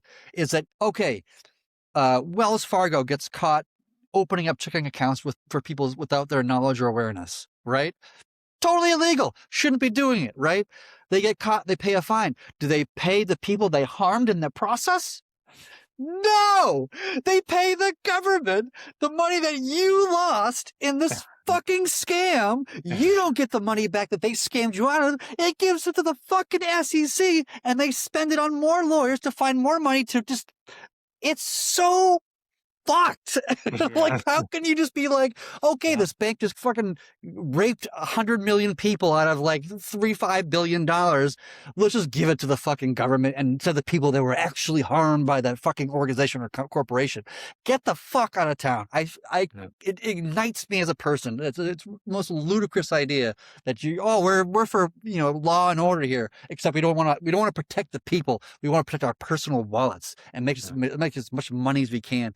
Oh my God, get out of town with that shit. how do you really feel, Chad? Oh, it fucking pisses me off. It's so corrupt. I mean, come on. You cannot be saying, I've heard, Gensler and all sorts of SEC people, we're here to protect the American investor. No, you're not. You're looking for opportunities to make money for yourselves. You don't protect the investor. You protect your own wallets. It's just not the case. Get out of town. Yeah. 100%. This is why we THORChain. This is why we need THORChain. This is why we love transparency, right? Yeah. Open source code, open ledger. Anybody can see all the transactions, and if there's no opportunity to be like conniving, well, no opportunity, but it's extremely hard to be conniving because everything's in freaking clear text, And guys, if you're out there listening to this and you believe in the ethos that Chad just said, remember swap.thorchain.org, swap.thorchain.org. Try it out, you guys. It's all there for you. No KYC, permissionless, decentralized, layer 1 swap, swap.thorchain.org. Join the team that's actually trying to fix the world. Don't use TradFi. There you go. Don't use the TradFi. There's your clip right there, boys. Gosh dang it, I love you guys. So guys, we do have a couple more topics here. Let me go here. I'm going to your list, Chad. I want to make sure. So, oh yes, Memoless outbound next week. Do you want to break that down a little bit, good sir? Yes, this has been merged on mainnet for I don't know how many months, and it's kind of got like fell off the back burner or something like this. But it's been running on StageNet for quite a long time, so I presume that it's been vetted pretty hardly actually. So hopefully they will flip that on mainnet next week. I'm hoping, which is it's not an exciting feature. It just means that like when we send outbound transactions, we don't use the memo field anymore. And that's really nice because it just saves on gas and it gives a little anonymity, a little bit harder to track where the money's coming from or whatever, because it's not associated with a particular transaction hash and all these kind of things. Eventually we'll be getting rid of like memos entirely. Like we have memos, we have memoless inbound, which is what we launched, and swap.thorchain.org has been using that for a while to do inbound memoless. Now we have outbound memoless being kind of removed. And then the last one to do is like internal memoless. So like that's like UTXO consolidations, churns, cancellations of transactions of like on Ethereum, for example, a bunch of like small little things internally just to be a little more efficient on our gas and how we interact with the chains. Perfect. Nice. Awesome. Nice and concise answer there. I love it. Let's see here. Okay. ADR 23. That was by Boone. It has passed. So maybe you want to give a break up down of how that's going to work now that it has reached consensus? Yes. So ADR 23 is largely about just burning a bunch of the rune. I think this whole thing started on this Thursday, if I'm not mistaken. It started from a conversation I think me and Kenton were having weeks ago or months ago, whatever it was. And it's just about burning a bunch of the rune that's in the treasury from whatever it is now, which is probably like 75, 76 million, whatever it is. I forget what's the number off the top of my head of what it being burned down to. I think it's leaving. Is it 8 million or 9 million? I can't remember 9 the million number. something. I can't remember. Something Yeah, like something that. like that. Yeah, Something yeah. like that. So we got past, and then I just opened up a GitLab issue and assigned it to Hugin, which is I find that hilarious. And so Hugin's going to be working on that real soon. And then myself and others So cool. will review that code and get it merged, and hopefully we can get into 317 to make that burn happen. And I'd Cool. like to just say, this was an ADR, we've been talking about it, right? But this is a bond provider, not a node operator, a bond provider. He wrote this ADR process, and it has reached consensus on the network, guys. So this is just a reminder, you don't need to be a node operator to have an interesting change and affect the network, right? So Yep. I just encourage more community activity, more community engagement. So shout out to Boone, good job, and great answer. Kenton, were you going to say something? I hope I didn't cut you off. I'll just going to expand a bit in case someone was listening isn't quite aware of what the ADR was, but the 75 million odd rune in the reserve, and which makes the total supply like 425 million, and the max supply right now is 500 million. And so the point of the ADR was to burn some of the reserve because we're technically not using it, and reduce the max supply, and get the total supply and max supply down to 360 million. So it basically just tightens up the token structure so that the fully diluted value is basically equal to the market cap. Yep. And so that when THORChain shows up when analysts people are researching different protocols, that our FDV is much lower and looks more Mhm. attractive. Mhm. And I love this. This really tickles my OCD, and cleaning things up and making them organized. And I'm really looking forward to getting these metrics on all these like the Masaris and token terminals of the world. Getting these things going. So I feel very strongly that the next wave of money coming into crypto, generalist investors, these are the numbers they want to look at. Mhm. And it's better for us to have it's kind of like your first impression. Once they see it, then they'll believe it. If they see the wrong number, then it's really hard to explain to them that it's actually different. So I think this will be good. And if worst comes to worst, we have to mint more rune, one day for some reason in the reserve, then so be it. We'll Mhm. cross that bridge when it happens. Yep. So Yeah, I think yeah. once this actually gets merged and live, whatever, we'll probably also make another change to the reserve where we set the maximum supply of reserve to let's call it 9 million or some number, so that when the reserve makes a little bit more than 9 million, like 9,100,000 rune or whatever the number is, the 100 gets pulled into system income as part of the Yeah. network system income, and then so it'll basically float. It won't it'll be 9 million and a little bit below, a little low, a little below. It'll just kind of float around that number, very from block to block, and we'll just make a little bit of extra system income from that change as well. We'll have to, won't we? Because if the total supply right now is 360 million, and then we reduce the max supply to 360, well, I guess we have the burn, but let's pretend the burn doesn't exist. Oh no, but it's the same tokens. So sorry guys, I'm my brain is a bit slow Well, catching the up. burn's coming from the system income, Yeah, right? But we but have income. sorry. Go ahead. If rune is going into the reserve, it's also coming out of the circulating supply. So Correct. the total supply isn't changing. It's just okay. That's sorry. Forgive me. Yeah, I'll You're stop right. No, talking. you're right. No, you're Yeah. right. You're right. Yeah. So we're taking rune out of supply and we put it into the reserve. And there's a handful of mechanisms of how we could rune into the reserve. I can't even remember what they all are off the top of my head, to be honest with you. I have to go look it up. But nothing's crazy, nothing significant. But that just if we put it at 9 million now, we could come back X number of years, 100 years from now, and it'll be back at 75 million again, right? Theoretically, that would happen eventually at some point in time. I don't know how many years it would take, but at some point in time, that would probably be true. But by setting the max supply of the reserve to be at 9 million, that whatever it makes over the next 100 years is just going to be kind of absorbed by the LPs and node operators as income. It's the 0.02 rune gas fee and the excess gas fees charged on Ethereum and Bitcoin. That's that extra little bit that goes into the reserve, right? Yes, those are two of them. There's probably a couple more mechanisms in there somewhere that are they're spread throughout the code base. I have to go crawl into the code base and find out I forget off the top of my head where it all is, but it is making, approximately 5% of the system income we're making now is the reserve is making, so we would increase the system income by about 5%ish when we make this change. This, I go back and forth. Someone said something that confused me, and now I'm not remembering. The slashes from poor performance on nodes. Does that get reallocated to other nodes, or does some of that go to the reserve?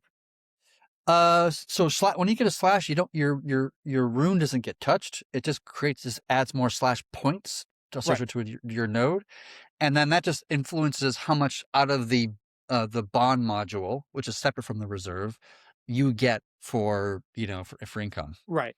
So if I'm a node operator and a lot of my daemons go down and I'm getting slashed to hell, all the rewards I would have gotten from my performance, assuming I had done good, that gets redistributed to other node operators, or does that go to the reserve? I would say it's probably most accurate to say that it gets redistributed over time to other node operators. Okay. Because when we do the churn, we calculate how much rewards should each node get, and we minus slash points, as part of the calculation. So you may have been originally you were getting like 1,000 rune, some quantity of rune, right? But you're actually going to get like 900 rune in this scenario. So the 100 just kind of stays in the module behind in the background there. Right. Oh. Okay. And so then when next time I think I have to go through and look again to convince myself of how that works again, because I haven't looked at that code in probably 4 years. Yeah, but I haven't thought about it in a while myself. Yeah, that's why been I'm a while. doubting myself. Yeah. How did that work again? I'm going back into the archives over here to remember this, which I could be misremembering too. Maybe I'll do it this weekend or something, just to kind of refresh the memory. Yeah, well, it just shows you how complicated THORChain. Well, it's not. It's just so big, right? And there's so many little nuances to remember. And people like us were like, "Wait a minute, is that how it works?" So, yeah, imagine just designing it all. Oh my god, I could not. No, dude. Imagine being tasked to architect all of these behaviors, everything from how we manage gas to how nodes churn in and churn out, and how you get churned out. It was a. I did not know at the time how gargantuan it was going to be to design and architect this whole thing. But me and JP. Now that you know, would you go back and do it again? No, I would not have done it. To be honest with you. I would not have done it. I did not know when I first started to work on this project how complicated this was going to be and how difficult it was going to be, and that difficultness became more clear over time. As it was kind of like a little bit of a drip rather than like a flash of lightning in my brain. I realized that this is actually really complicated. This is why nobody else has solved this problem yet. Because it's actually really fucking hard to solve this problem. This is why it's been a holy grail in crypto for 3 years at that point that I started working on this issue. 4 years when, so no, longer than that. 7 years, I guess, or something like that, whatever the number is. I think Shapeshift started in 2013, and that was the core problem that they were trying to solve. And we didn't really start building this in 2019. So that's a long time, right? Well, Chad, there's a really famous, sorry to interrupt you. There's a famous, I call it famous, soundbite that you've said multiple times. And that is, you talked to a builder. I don't think you disclosed who that was. And you asked him, why aren't you doing native Bitcoin swaps? And he said, well, it's really hard. And then you said, well, yeah, I remember. But it needs to happen, right? But looking back, you're like, gosh dang, I wasn't sure I was ready to chew on all that, but you did it. You know what I mean? I do remember that was. I'm not sure if I should dox who that was at the time, but it was on Clubhouse. I think it was called Was that Clubhouse? That was the name of that. The Twitter Spaces before I was on Twitter, I think it was called Clubhouse, if I remember correctly. This is 2021 days, right? And I was on some Clubhouse, and one of the speakers was a founder of a very popular protocol on Ethereum at that time, and it still is very popular. One of the OG rock solid things, like the Uniswap level, And that person was on there, and I went up on the stage to kind of ask the question, like, "Have you guys thought about doing cross chain?" And he's like, "Oh yeah, we thought about it." I was like, "Well, why aren't you?" And he says, like, "Well, it's a really hard problem," and I don't. I was like, "Yep, yeah, it is. I know that." Because like even at the time, I think when he was talking about it, he was like, "Oh, well, maybe we just do like EVM to EVM because that's a lot easier to do." And I was like, "Why don't you just do like Bitcoin? Because Bitcoin's Bitcoin. I mean, come on, like it's Bitcoin, right?" And he's like, "Oh, that's really like too hard of a problem." I'm like, well, I get what you're saying, but it is needed. You can't just like omit the most important asset of the entire crypto industry and be like, whatever. You kind of have to include it, for obvious reasons. That was The a really reason fun why, conversation. the reason why I asked you is just I wanted people to understand that it's not anyone could have built this protocol. It only took the most determined individuals that understood that, and that's why THORChain and my protocol we stand apart because Yeah. we tackled the hardest question. I do have some community questions. I know we're coming on 2 hours here, not many. Sure. And Kenton, my question might trigger you, so you might want to go get little earmuffs, okay? But just remember, it's all about swap volume, okay? So this person wants to know, hey, what are the odds that THORChain would create a pool for XAUT or PAX-G, which is a gold derivative? Gold's been on the high demand, great way to pack up some extra volume. They're both ERC20 coins. Would that be something that we could add to THORChain? So Why would I be bothered by that question? because you don't like LARPing derivatives for gold and silver. But hey, well, I mean, so different than wrap Bitcoin, right? Yes. I was playing with you, buddy. Wrap gold, effectively. Yeah. We're an exchange. From THORChain's point of view, I don't care what you trade, just trade it on THORChain. That's right. And, right. So Same here. Yeah. And those coins could be added. I think I presume they're already part of the whitelist on ERC, or on accepted ERC20s. We do have a whitelist that we ban specific or we have a whitelist, so we whitelist specific coins that can be added. I don't think we even maintain that list. It's really like a rip we took from like 1inch, and we do that largely because we don't want people putting up, fake Uniswap, tokens or fake Ethereum tokens on our exchange, and people kind of get rugged in that kind of way. We don't like people getting rugged for obvious reasons. We do the best we can to stop that to happen. And so, yeah, if somebody wants to add that pool, go right ahead. Like you can, there's nothing really, I don't think there's anything stopping you from adding that pool if you really want to. Would the treasury do it? It's probably not worth the treasury's money, as a net benefit to the society, to the ecosystem of THORChain. But if any individuals out there who are big, giant, Pax Gold, fans or whatever, have at it. There you go. I talked to Randy a bit about this. I gave him a list of 30 tokens. They're like on Ethereum, Solana, Base, whatever. And they're like the top 100 by market cap, top 100 by volume. And I asked him, like, could you maybe reach out, see if we can get some kind of grant or something where they can seed a pool? Because for the person asked the question, Denny, like I totally agree. Like I personally would love to see all these different pools. But just where do we get the money? Where does it come from? And if we can get these foundations to do a grant, then great. The other thing I was thinking of, I keep bringing it up, is that my mind is stuck on, why are we having the POL just kind of stay fixed? Why don't we use it, rearrange it a bit, and we can maybe use some of it to use the POL to seed some of these new pools. Like for example, the Bitcoin pool doesn't have to be that big, that deep. It's pretty darn efficient.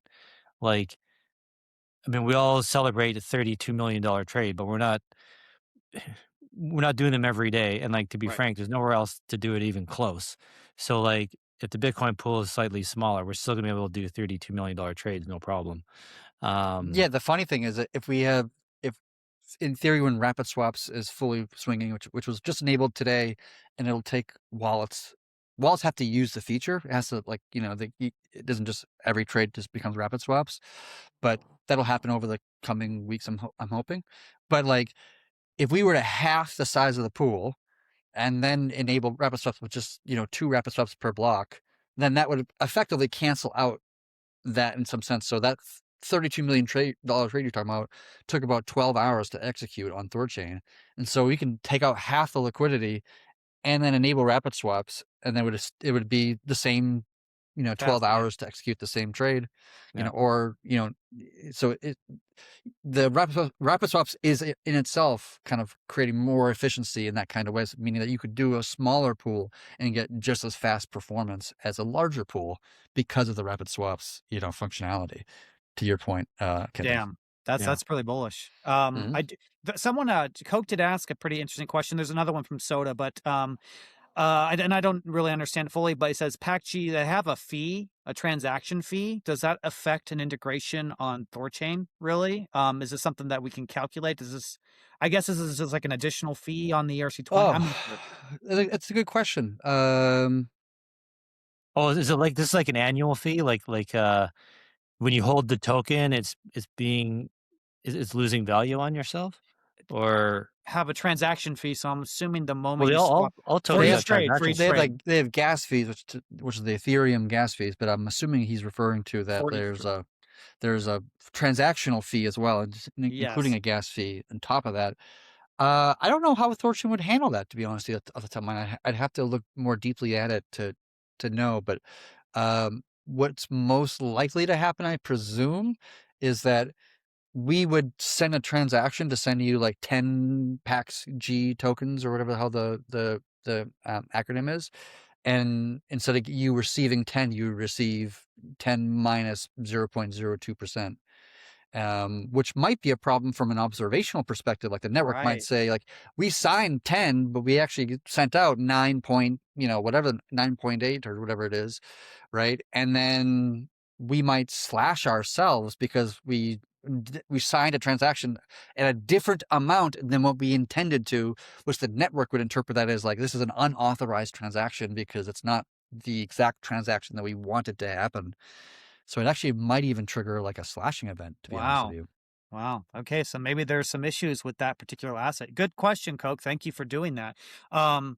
Let's see. He's added a lot of alts launched with 5% traction fee in bear market. Okay. Yeah. I mean, I don't know. I don't know if we have any current, or we do, and we already handle it appropriately. That's also possible. Okay. There's another question here. This is a relative to the transaction fee, the gas fee on Rune. It says, it's historically been 0.2 cents. Could we, instead of do 0.02 Rune, could we do relative to a stablecoin? So just like make it 10 cents or 8 cents instead of just 0.02. So it's always 8 cents, 10 cents instead of just, whatever the value Rune is. Yeah, we could do that. I think I remember us actually doing it like a couple of years ago, and I don't remember if it was actually deployed or got delayed, or I remember I'd have to look. About it. I thought it was going to be fixed at 20 cents. I thought that's what it was. It may already be done, to be honest with you. I can't even remember off the top of my head. Still 0.02.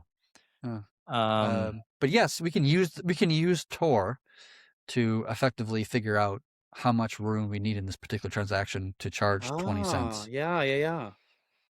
The only thing is, man, it's so nice having a fixed gas fee, so you don't have all this dust sitting in wallets. That is true. It's so nice. Yeah, but I get it. Okay, yeah, I gotta think about it more. Okay, yeah, good question, guys. Let me see. I thought I had one more. Oh shoot, I lost my thingy. I got another question. Maybe while you're looking there, Denny. Chad, you mentioned with rapid swaps that the wallets have to turn it on.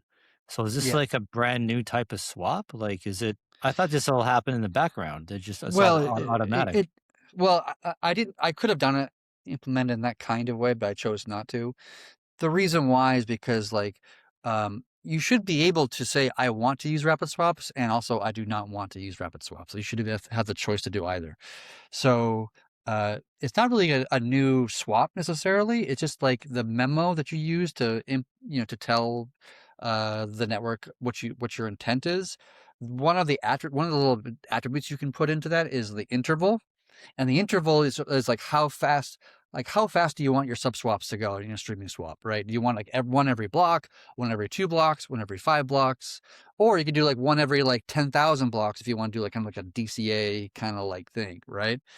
And so rapid swaps uses the 0 mark. So if you want to use rapid swaps, you set the interval to equal to 0, and then it'll swap it as fast as humanly possible that the network can withstand, more or less. And if you set your interval to 1, you're going to do 1 sub swap per block. So you're not going to use a rapid swaps feature at all in that scenario. So for the swap.thorchain.org, we would just need to change that one character from a 1 to a 0, and you're good. Well, so sorry, I'm a bit confused. So like on a streaming swap, if we set the interval to 0, Mhm. then the protocol will decide how to break the swap up into increments. So you only That's experience quantity. 5. That's a different attribute. That's a quantity. Okay. Quantity is it's like I'm giving you 1,000 rune. Quantity tells the network how many sub swaps you want to make, and 0 is basically like a wild card notion of like, give me the maximum number of sub swaps that the protocol will allow, whatever that number is, right? I mean, it's for 1,000 rune. Let's just say it's 10 swaps in that scenario, right? So you could say 10 in the quantity. You could say 5, but you could not say 20. Right? The network wouldn't allow it, and it would just reject the trade entirely. So most 99% of the time, people just put 0, because just means give me the fastest, the best execution, like the best price, and we'll pay the least in fees, the most amount of sub swaps. That's quantity. Interval is how often we want those sub swaps to be traded. And so 1 is every block, 2 is every 2 blocks, 3 is every 3 blocks, and 0 now represents rapid swaps of like as many trades as possible, as fast as possible. Just execute this trade, as quickly as possible, and then the quantity will give you like the most amount of sub swaps possible. Does that make sense? I think so. So because before, the 0 on the interval was like a market order, like sell as fast as possible. And so it is still the same. Sell as fast as possible, but now we have rapid swaps. Yeah, I think like I don't know. I'm trying to remember what the behavior was before. I think 0 would have been an invalid, or either it's another invalid and when it did a refund, or maybe it would have just defaulted to 1, right? Because a 1 would be a market swap, and like that would be as fast as possible, right? Well, I Just like, thought 1 is 1 block. yeah, 1 is 1 block, but if you did like 1 quantity and 1 block, it would be a non-streaming swap. It would just be trade everything right now in a single block. That would be like a market swap as fast as possible, no sub swaps, everything in a single block, like THORChain OG days, like 2021 days. Yeah. Right. And so I think I off of memory, I don't think 0 made any sense for intervals before the rapid swaps implementation, but I could be mistaken. And the reason I'm asking these, because I'm trying to hash this out on STO. Yeah. And I can't. I'm getting it wrong. And same with the Unstoppable guys. Like, we're going to the docs and we're like, we get something wrong here. So, okay, I thought quantity 1, interval. You said quantity 1, interval 1 is like old school. Just, sell it right away. Yep. I thought if we set the interval to 0, that defaulted the trade to the old way, to the just sell everything. Nope. Okay, it's 1 and 1. 1 and Okay. 1, and I think using 0 as an interval before rapid swaps, I think was an invalid request, because you're telling the protocol, like, interval is like, how often do you want to make your stream? If your 0 is like 0 means nothing before rapid swaps, or it's like, because the fastest you could do is 1 every trade, 1 every block rather. So 1 would be the smallest number possible before rapid swaps.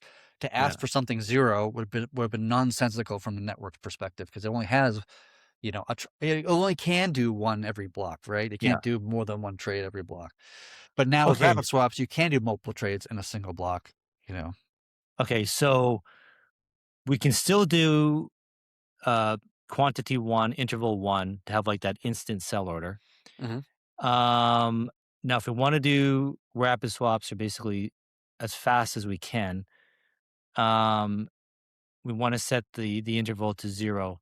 Now, what if the quantity is 1 but interval is 0?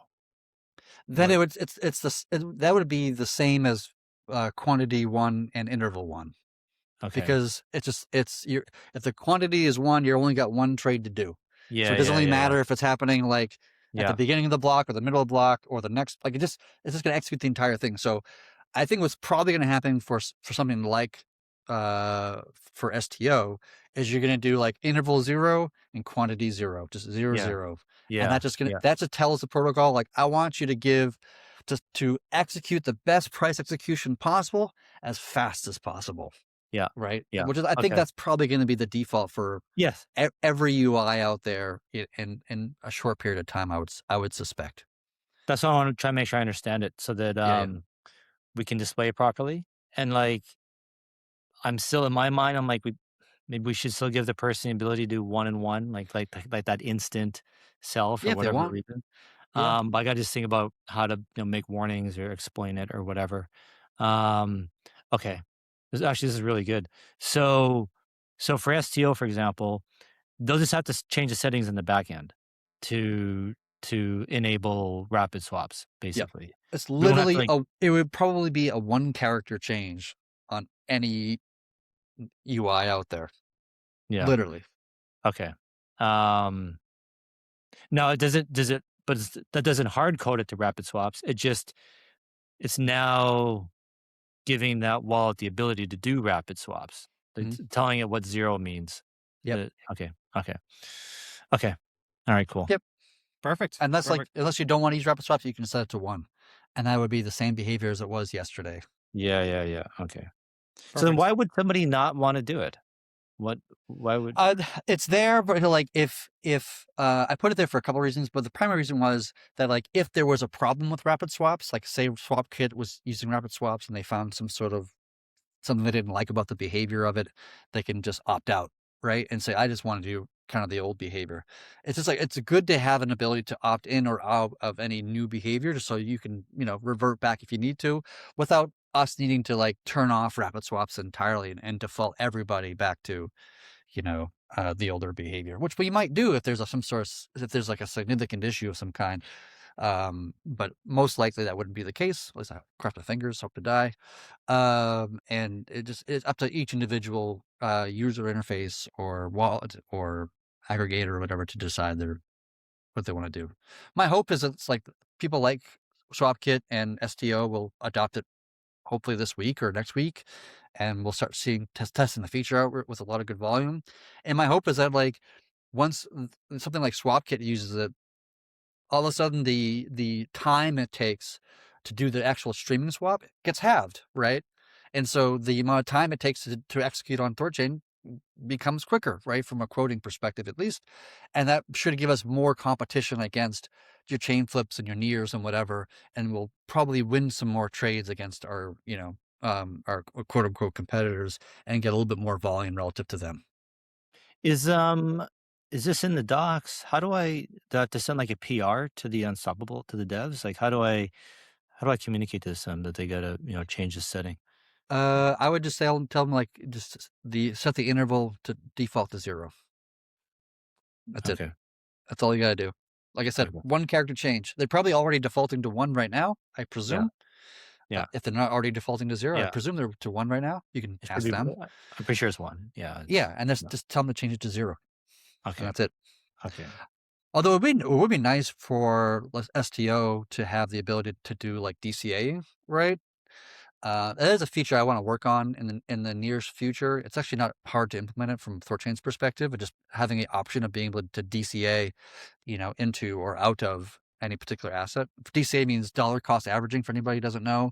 And it's a fancy way of saying I want to buy a little bit of Bitcoin, every day, or every week or something like this. I want to buy $100 of Bitcoin every month, right? And so you can just get like a bunch of USDC, throw it in your wallet, whatever. Do a trade, like a little bit of USDC at a time over 6 months or 1 month or 3 months or 1 year or whatever. And so that would be a nice feature to have.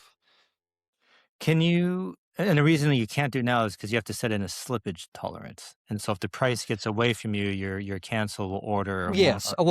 You wouldn't normally, like if you're DCAing, you wouldn't put a slippage tolerance in general, right? You're just, you're blindly just buying whenever the market's happening. It's an investment strategy. So you just put it at zero. Like the target Bitcoin that I want is zero, and you just kind of buy a little bit every day, right? The problem with this, though, from a technical perspective, is that right now market swaps can't really be canceled, right? And so if you start like a 6-month process to buy a little bit of Bitcoin over the next 6 months, it's like once you set the order, like you're kind of screwed, and you're just going to be buying for the next 6 months no matter what happens. And that is obviously not a great user experience. You can do that for limit swaps where you can like cancel a transaction, right? But you can't do it on a market swap. And this kind of goes back to what I was saying months ago on this podcast, where I was saying that that we've had this organic kind of evolution of the swapping mechanisms of THORChain over the last, since 2020. So it's been like 6 years. And we've just added a little feature here and little like limit swaps and streaming swaps and this and this and it's kind of had this kind of like organic kind of growth, but it really could use like a complete kind of refactor so that so that we don't have different types of there's regular swaps and streaming swaps and limit swaps and DCA swaps and list swaps, and it just becomes like kind of like overbearing or confusing to the client or the customer or whatever. And just say like we just have swaps, and there's basically 2 attributes that you can control, right? Is like how fast you want to trade and what is the price execution that you want to receive, and then that's more, and then a trade target as well. A third one, trade target, right? Which is basically a limit order gives you more or less. So it's like there's little kind of these 3 attributes control all of these different types of swaps, and so maybe it makes sense to like just kind of simplify and refactor so that's not so complicated, and then everything gets the same treatment too. So like you can cancel market swap, you can cancel a limit swap, you can cancel a streaming swap, you can cancel this swap because it's all the same, thing in the end.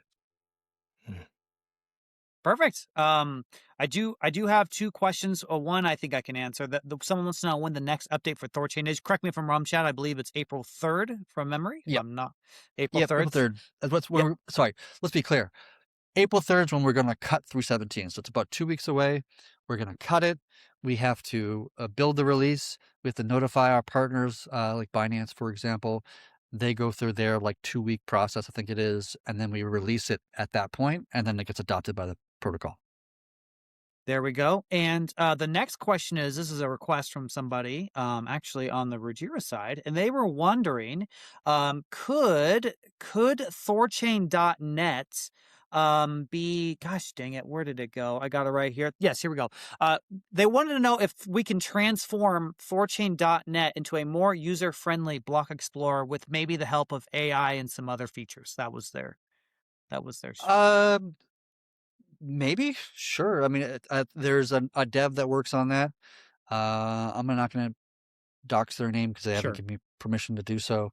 But yeah, we have a dev that works on that particular, UI. Yeah.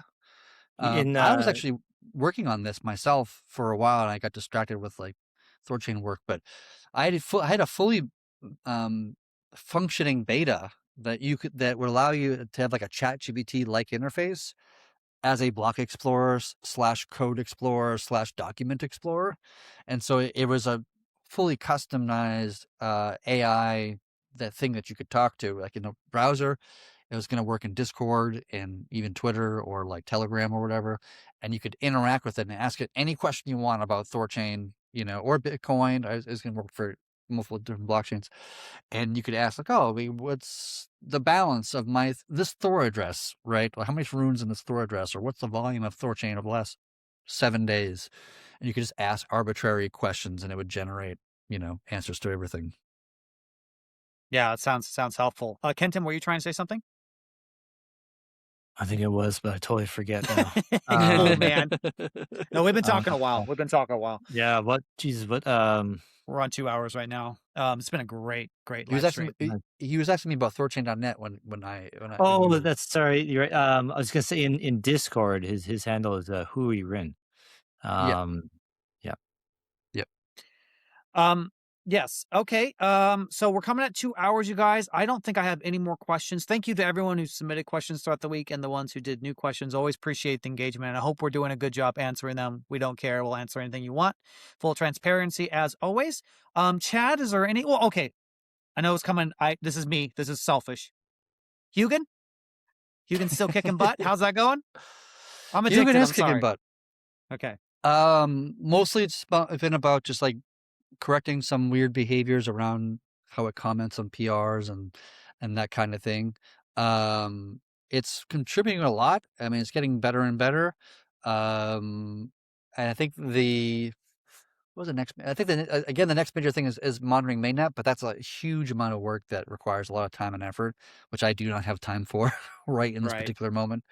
But I do want to work with probably the Liquify guys to build some infrastructure that Hugen can pull from to generate time series called time series data, which is basically like kind of like just data graphs about every metric you can think about in THORChain's world. It could be block times, it could be swap volume, it could be I don't know, arbitrarily just tons of different data, and then do a mathematical analysis of that, and then generating events from that mathematical analysis, and then populating that into Discord, and then pulling that Discord stuff into Hugen. And Hugen can get those events, and then Hugen can analyze those blocks to find out anything unusual. But that's a huge amount of work that I do want to work on in the next quarter or so. That does remind me of a question someone asked me. I forgot to ask it. I forgot to write it down. People want to know with all the transition. We could have talked about this way ago. It's my fault. What about THORSec? Are they still a thing, or is this okay? So THORSec is unchanged. Is that fair to say? Yeah. So it's not the same team as we had in 2021, to be fair, but we still have a full-time security team. Right now, it's predominantly this an external firm called Soda Labs that we've been employed for. I don't know how long they've been, but I think it's been 2 years. 1 year. I don't remember how many years. It's probably 2 years. And so Soda Labs has been doing the role of that. They spend a lot of their time just responding to bug bounties. We just got a huge influx of them, largely because of Claude and there's the AIs that everybody's just kind of just submitting, forms all the time, which can be quite time consuming to look at them all and making sure they're valid or not valid or, whatever. They do have on the roadmap a couple more things they've been pushing them on. One is improving the invariance of the protocol. And an invariant is a sanity check, to use a kind of layman's terms. It's like, one example would be like the supply of runes shouldn't be above the max supply, which is like 500 million, right? If it gets above that number, then something's fundamentally broken if that happens, right? So there's probably like a dozen, or I don't know how many there are off the top of my head. So there's more work to be done to improve those kind of sanity checks, those real-time alert systems that can automatically pause a chain or whatever when some invariant trips. That's one thing I have them kind of focusing on. And the other thing I'm focusing on is DKLS, which is kind of, we're far away from even working on it, let alone getting it deployed in mainnet. But they have the right team behind them to be able to implement DKLS in a way that's compatible with our necessary needs. And so that's something I want them to be delivering for the community at some point this year. Perfect. There you go. Awesome. And oh shit, I forgot what I was gonna say now. Gosh dang it. I want to say to you, Chad, you got a lot of praise on the community that's been spreading the word about, Hugen and finding half of an exploit, right? Half of the equation. And, yeah. And that saved a lot of money from the bug bounty that we would have had to pay. So kudos to you. People wanted me to relay that to you. So good job. Okay. Yeah. Thank you. And after that, I don't think I got anything else. Kenton, can you think of anything else, good sir? Actually, I was going to bring this back to Vegas and the meetup side event. If you guys are going, please come. Please RSVP. Let me know. And I was just thinking about actually Liquify. If I remember correctly, Chad, Isaac told me he met you at a side event at a conference. You guys stayed in touch. Liquify started running some nodes. They started getting involved in THORChain, the community. That's how I found them. I met them. I run more nodes with them. Now they're taking over infrastructure. So, it's just, this is life. This is how it goes, right? When, you never know where a chance meeting and introduction to someone, what it can lead to. So, guys, if you're in Vegas, please come say hi. Let's meet each other. Let's hang out. Yeah. I met Isaac. Go ahead. Isaac's great. He's one thing that I love about Isaac is he's just got like a really positive attitude, and he's like always down. I feel like I could throw anything at Isaac. Like Isaac, I want this done. Whatever, like this could be anything. And Isaac be like, yeah, I'm totally down on getting that done. Like he's such a positive attitude, and he's always just down to like contributing more to the protocol. Like whatever it is I need, he'd be like down to doing that. Which is, I just love the attitude of him. So like, yeah, absolutely. He's been around for quite a while, and he's been contributing, on and off in various ways, and it's been slowly kind of growing, and now it's even more so, as to your point you were just making. So yeah, I love that attitude, and anybody who come out to the Bitcoin conference, say hello to Kenton. I'm gonna try to make it myself. I'm not guaranteeing it right now. I need to make sure that like I have a daughter, and things that make it more complicated for me to travel. But I would love to go down, and I can meet some Thor chats out there, or some Thor chicks maybe too. Who knows? We do have I think it's a female name, RSVP. So Oh, is there? Okay, good. won't just spill, guys. Positive. Yeah. Actually, my girlfriend, she's been joking about going to these events as like Lady Sif. I think she's kind of like, I think she's taken the name Sif as like kind of her own person, even though she's not really engaged in the community at this point in time, at least. But like, she wanted to come with me to Vegas, and maybe come into the Thor Chat event. Yeah. Awesome, for sure. So is Sif a Norse term or word? It is. It's a Nordic term. I forget what it means exactly at the top of my head, but yes, absolutely. I think it's one of the warriors in Thor's guards or something like this. I don't know. I can look it up real quick, but okay. I looked at the genesis of the word Hugin, and I thought that was pretty cool. I thought that was aptly decided by you, Chad. So pretty cool. Yeah. I like that one too. Hugin. I think it's like it represents intelligence in the Nordic mythology, and that just made logical sense to me. Like, oh, yeah, that's a good fit. Perfect. But then like if I build another one, wanted to call it Hugin and Munin, and Munin would be the ChatGPT OpenAI implementation of Hugin, and so have two bots running, concurrently with each other, and maybe even like having communications APIs to each of them, and so they can freely talk to each other and make phone calls to each other. Phone a friend, I guess, if you put it into Who Wants to Be a Millionaire terminology, and they're like dealing with some problem, whatever. I am a little stuck here. Hey friend, this is, and then like have a conversation across some sort of like API or whatever, so that they can like reference each other as like aids in their process. I thought that was really like a fascinating notion. I don't know if that's really going to work out in reality, but I thought it was really cool in concept. Yeah. Speaking of BTC, the girls in Cubbin, I think it was 2 years ago. It was Ethereum. I think it was your sister that came, and she's really cool. If I'm not, was it your sister?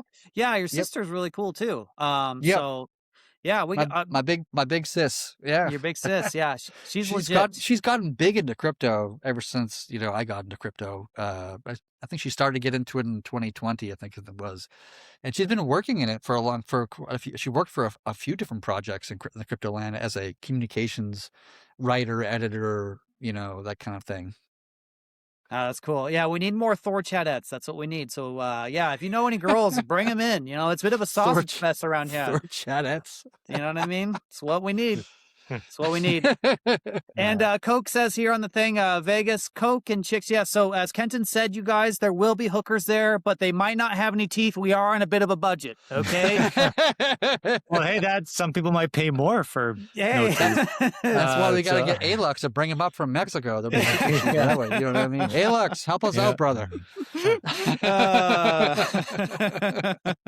Perfect. Awesome. Oh, yeah. Well, thanks, Coke. Coke says, I come with a dress. So the hooker will be Coke. Okay, it'll be Coke, and it will be Coke. Okay, I'm just saying. It'll be BYOH. Bring your own hooker.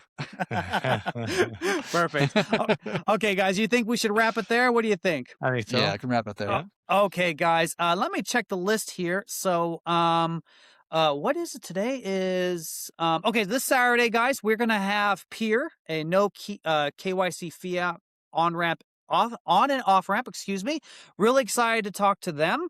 Always remember, guys, this is not financial advice. The views expressed here are solely of those of the hosts and guests. Any action taken based on this information is at your own risk. Past performance is not indicative of future results.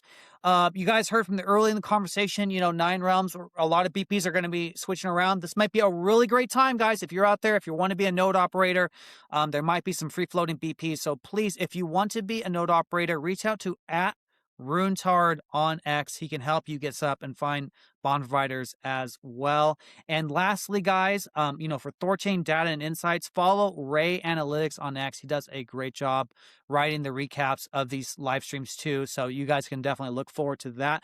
With that being said, you guys, this has been a fantastic live stream. I had so much fun. Thank you to Alex for coming out, and thank you guys for all the questions. This is great. Boys, you guys have a great rest of your week, and we'll see you next time. Thanks, guys. Peace. Yeah. Take care, guys.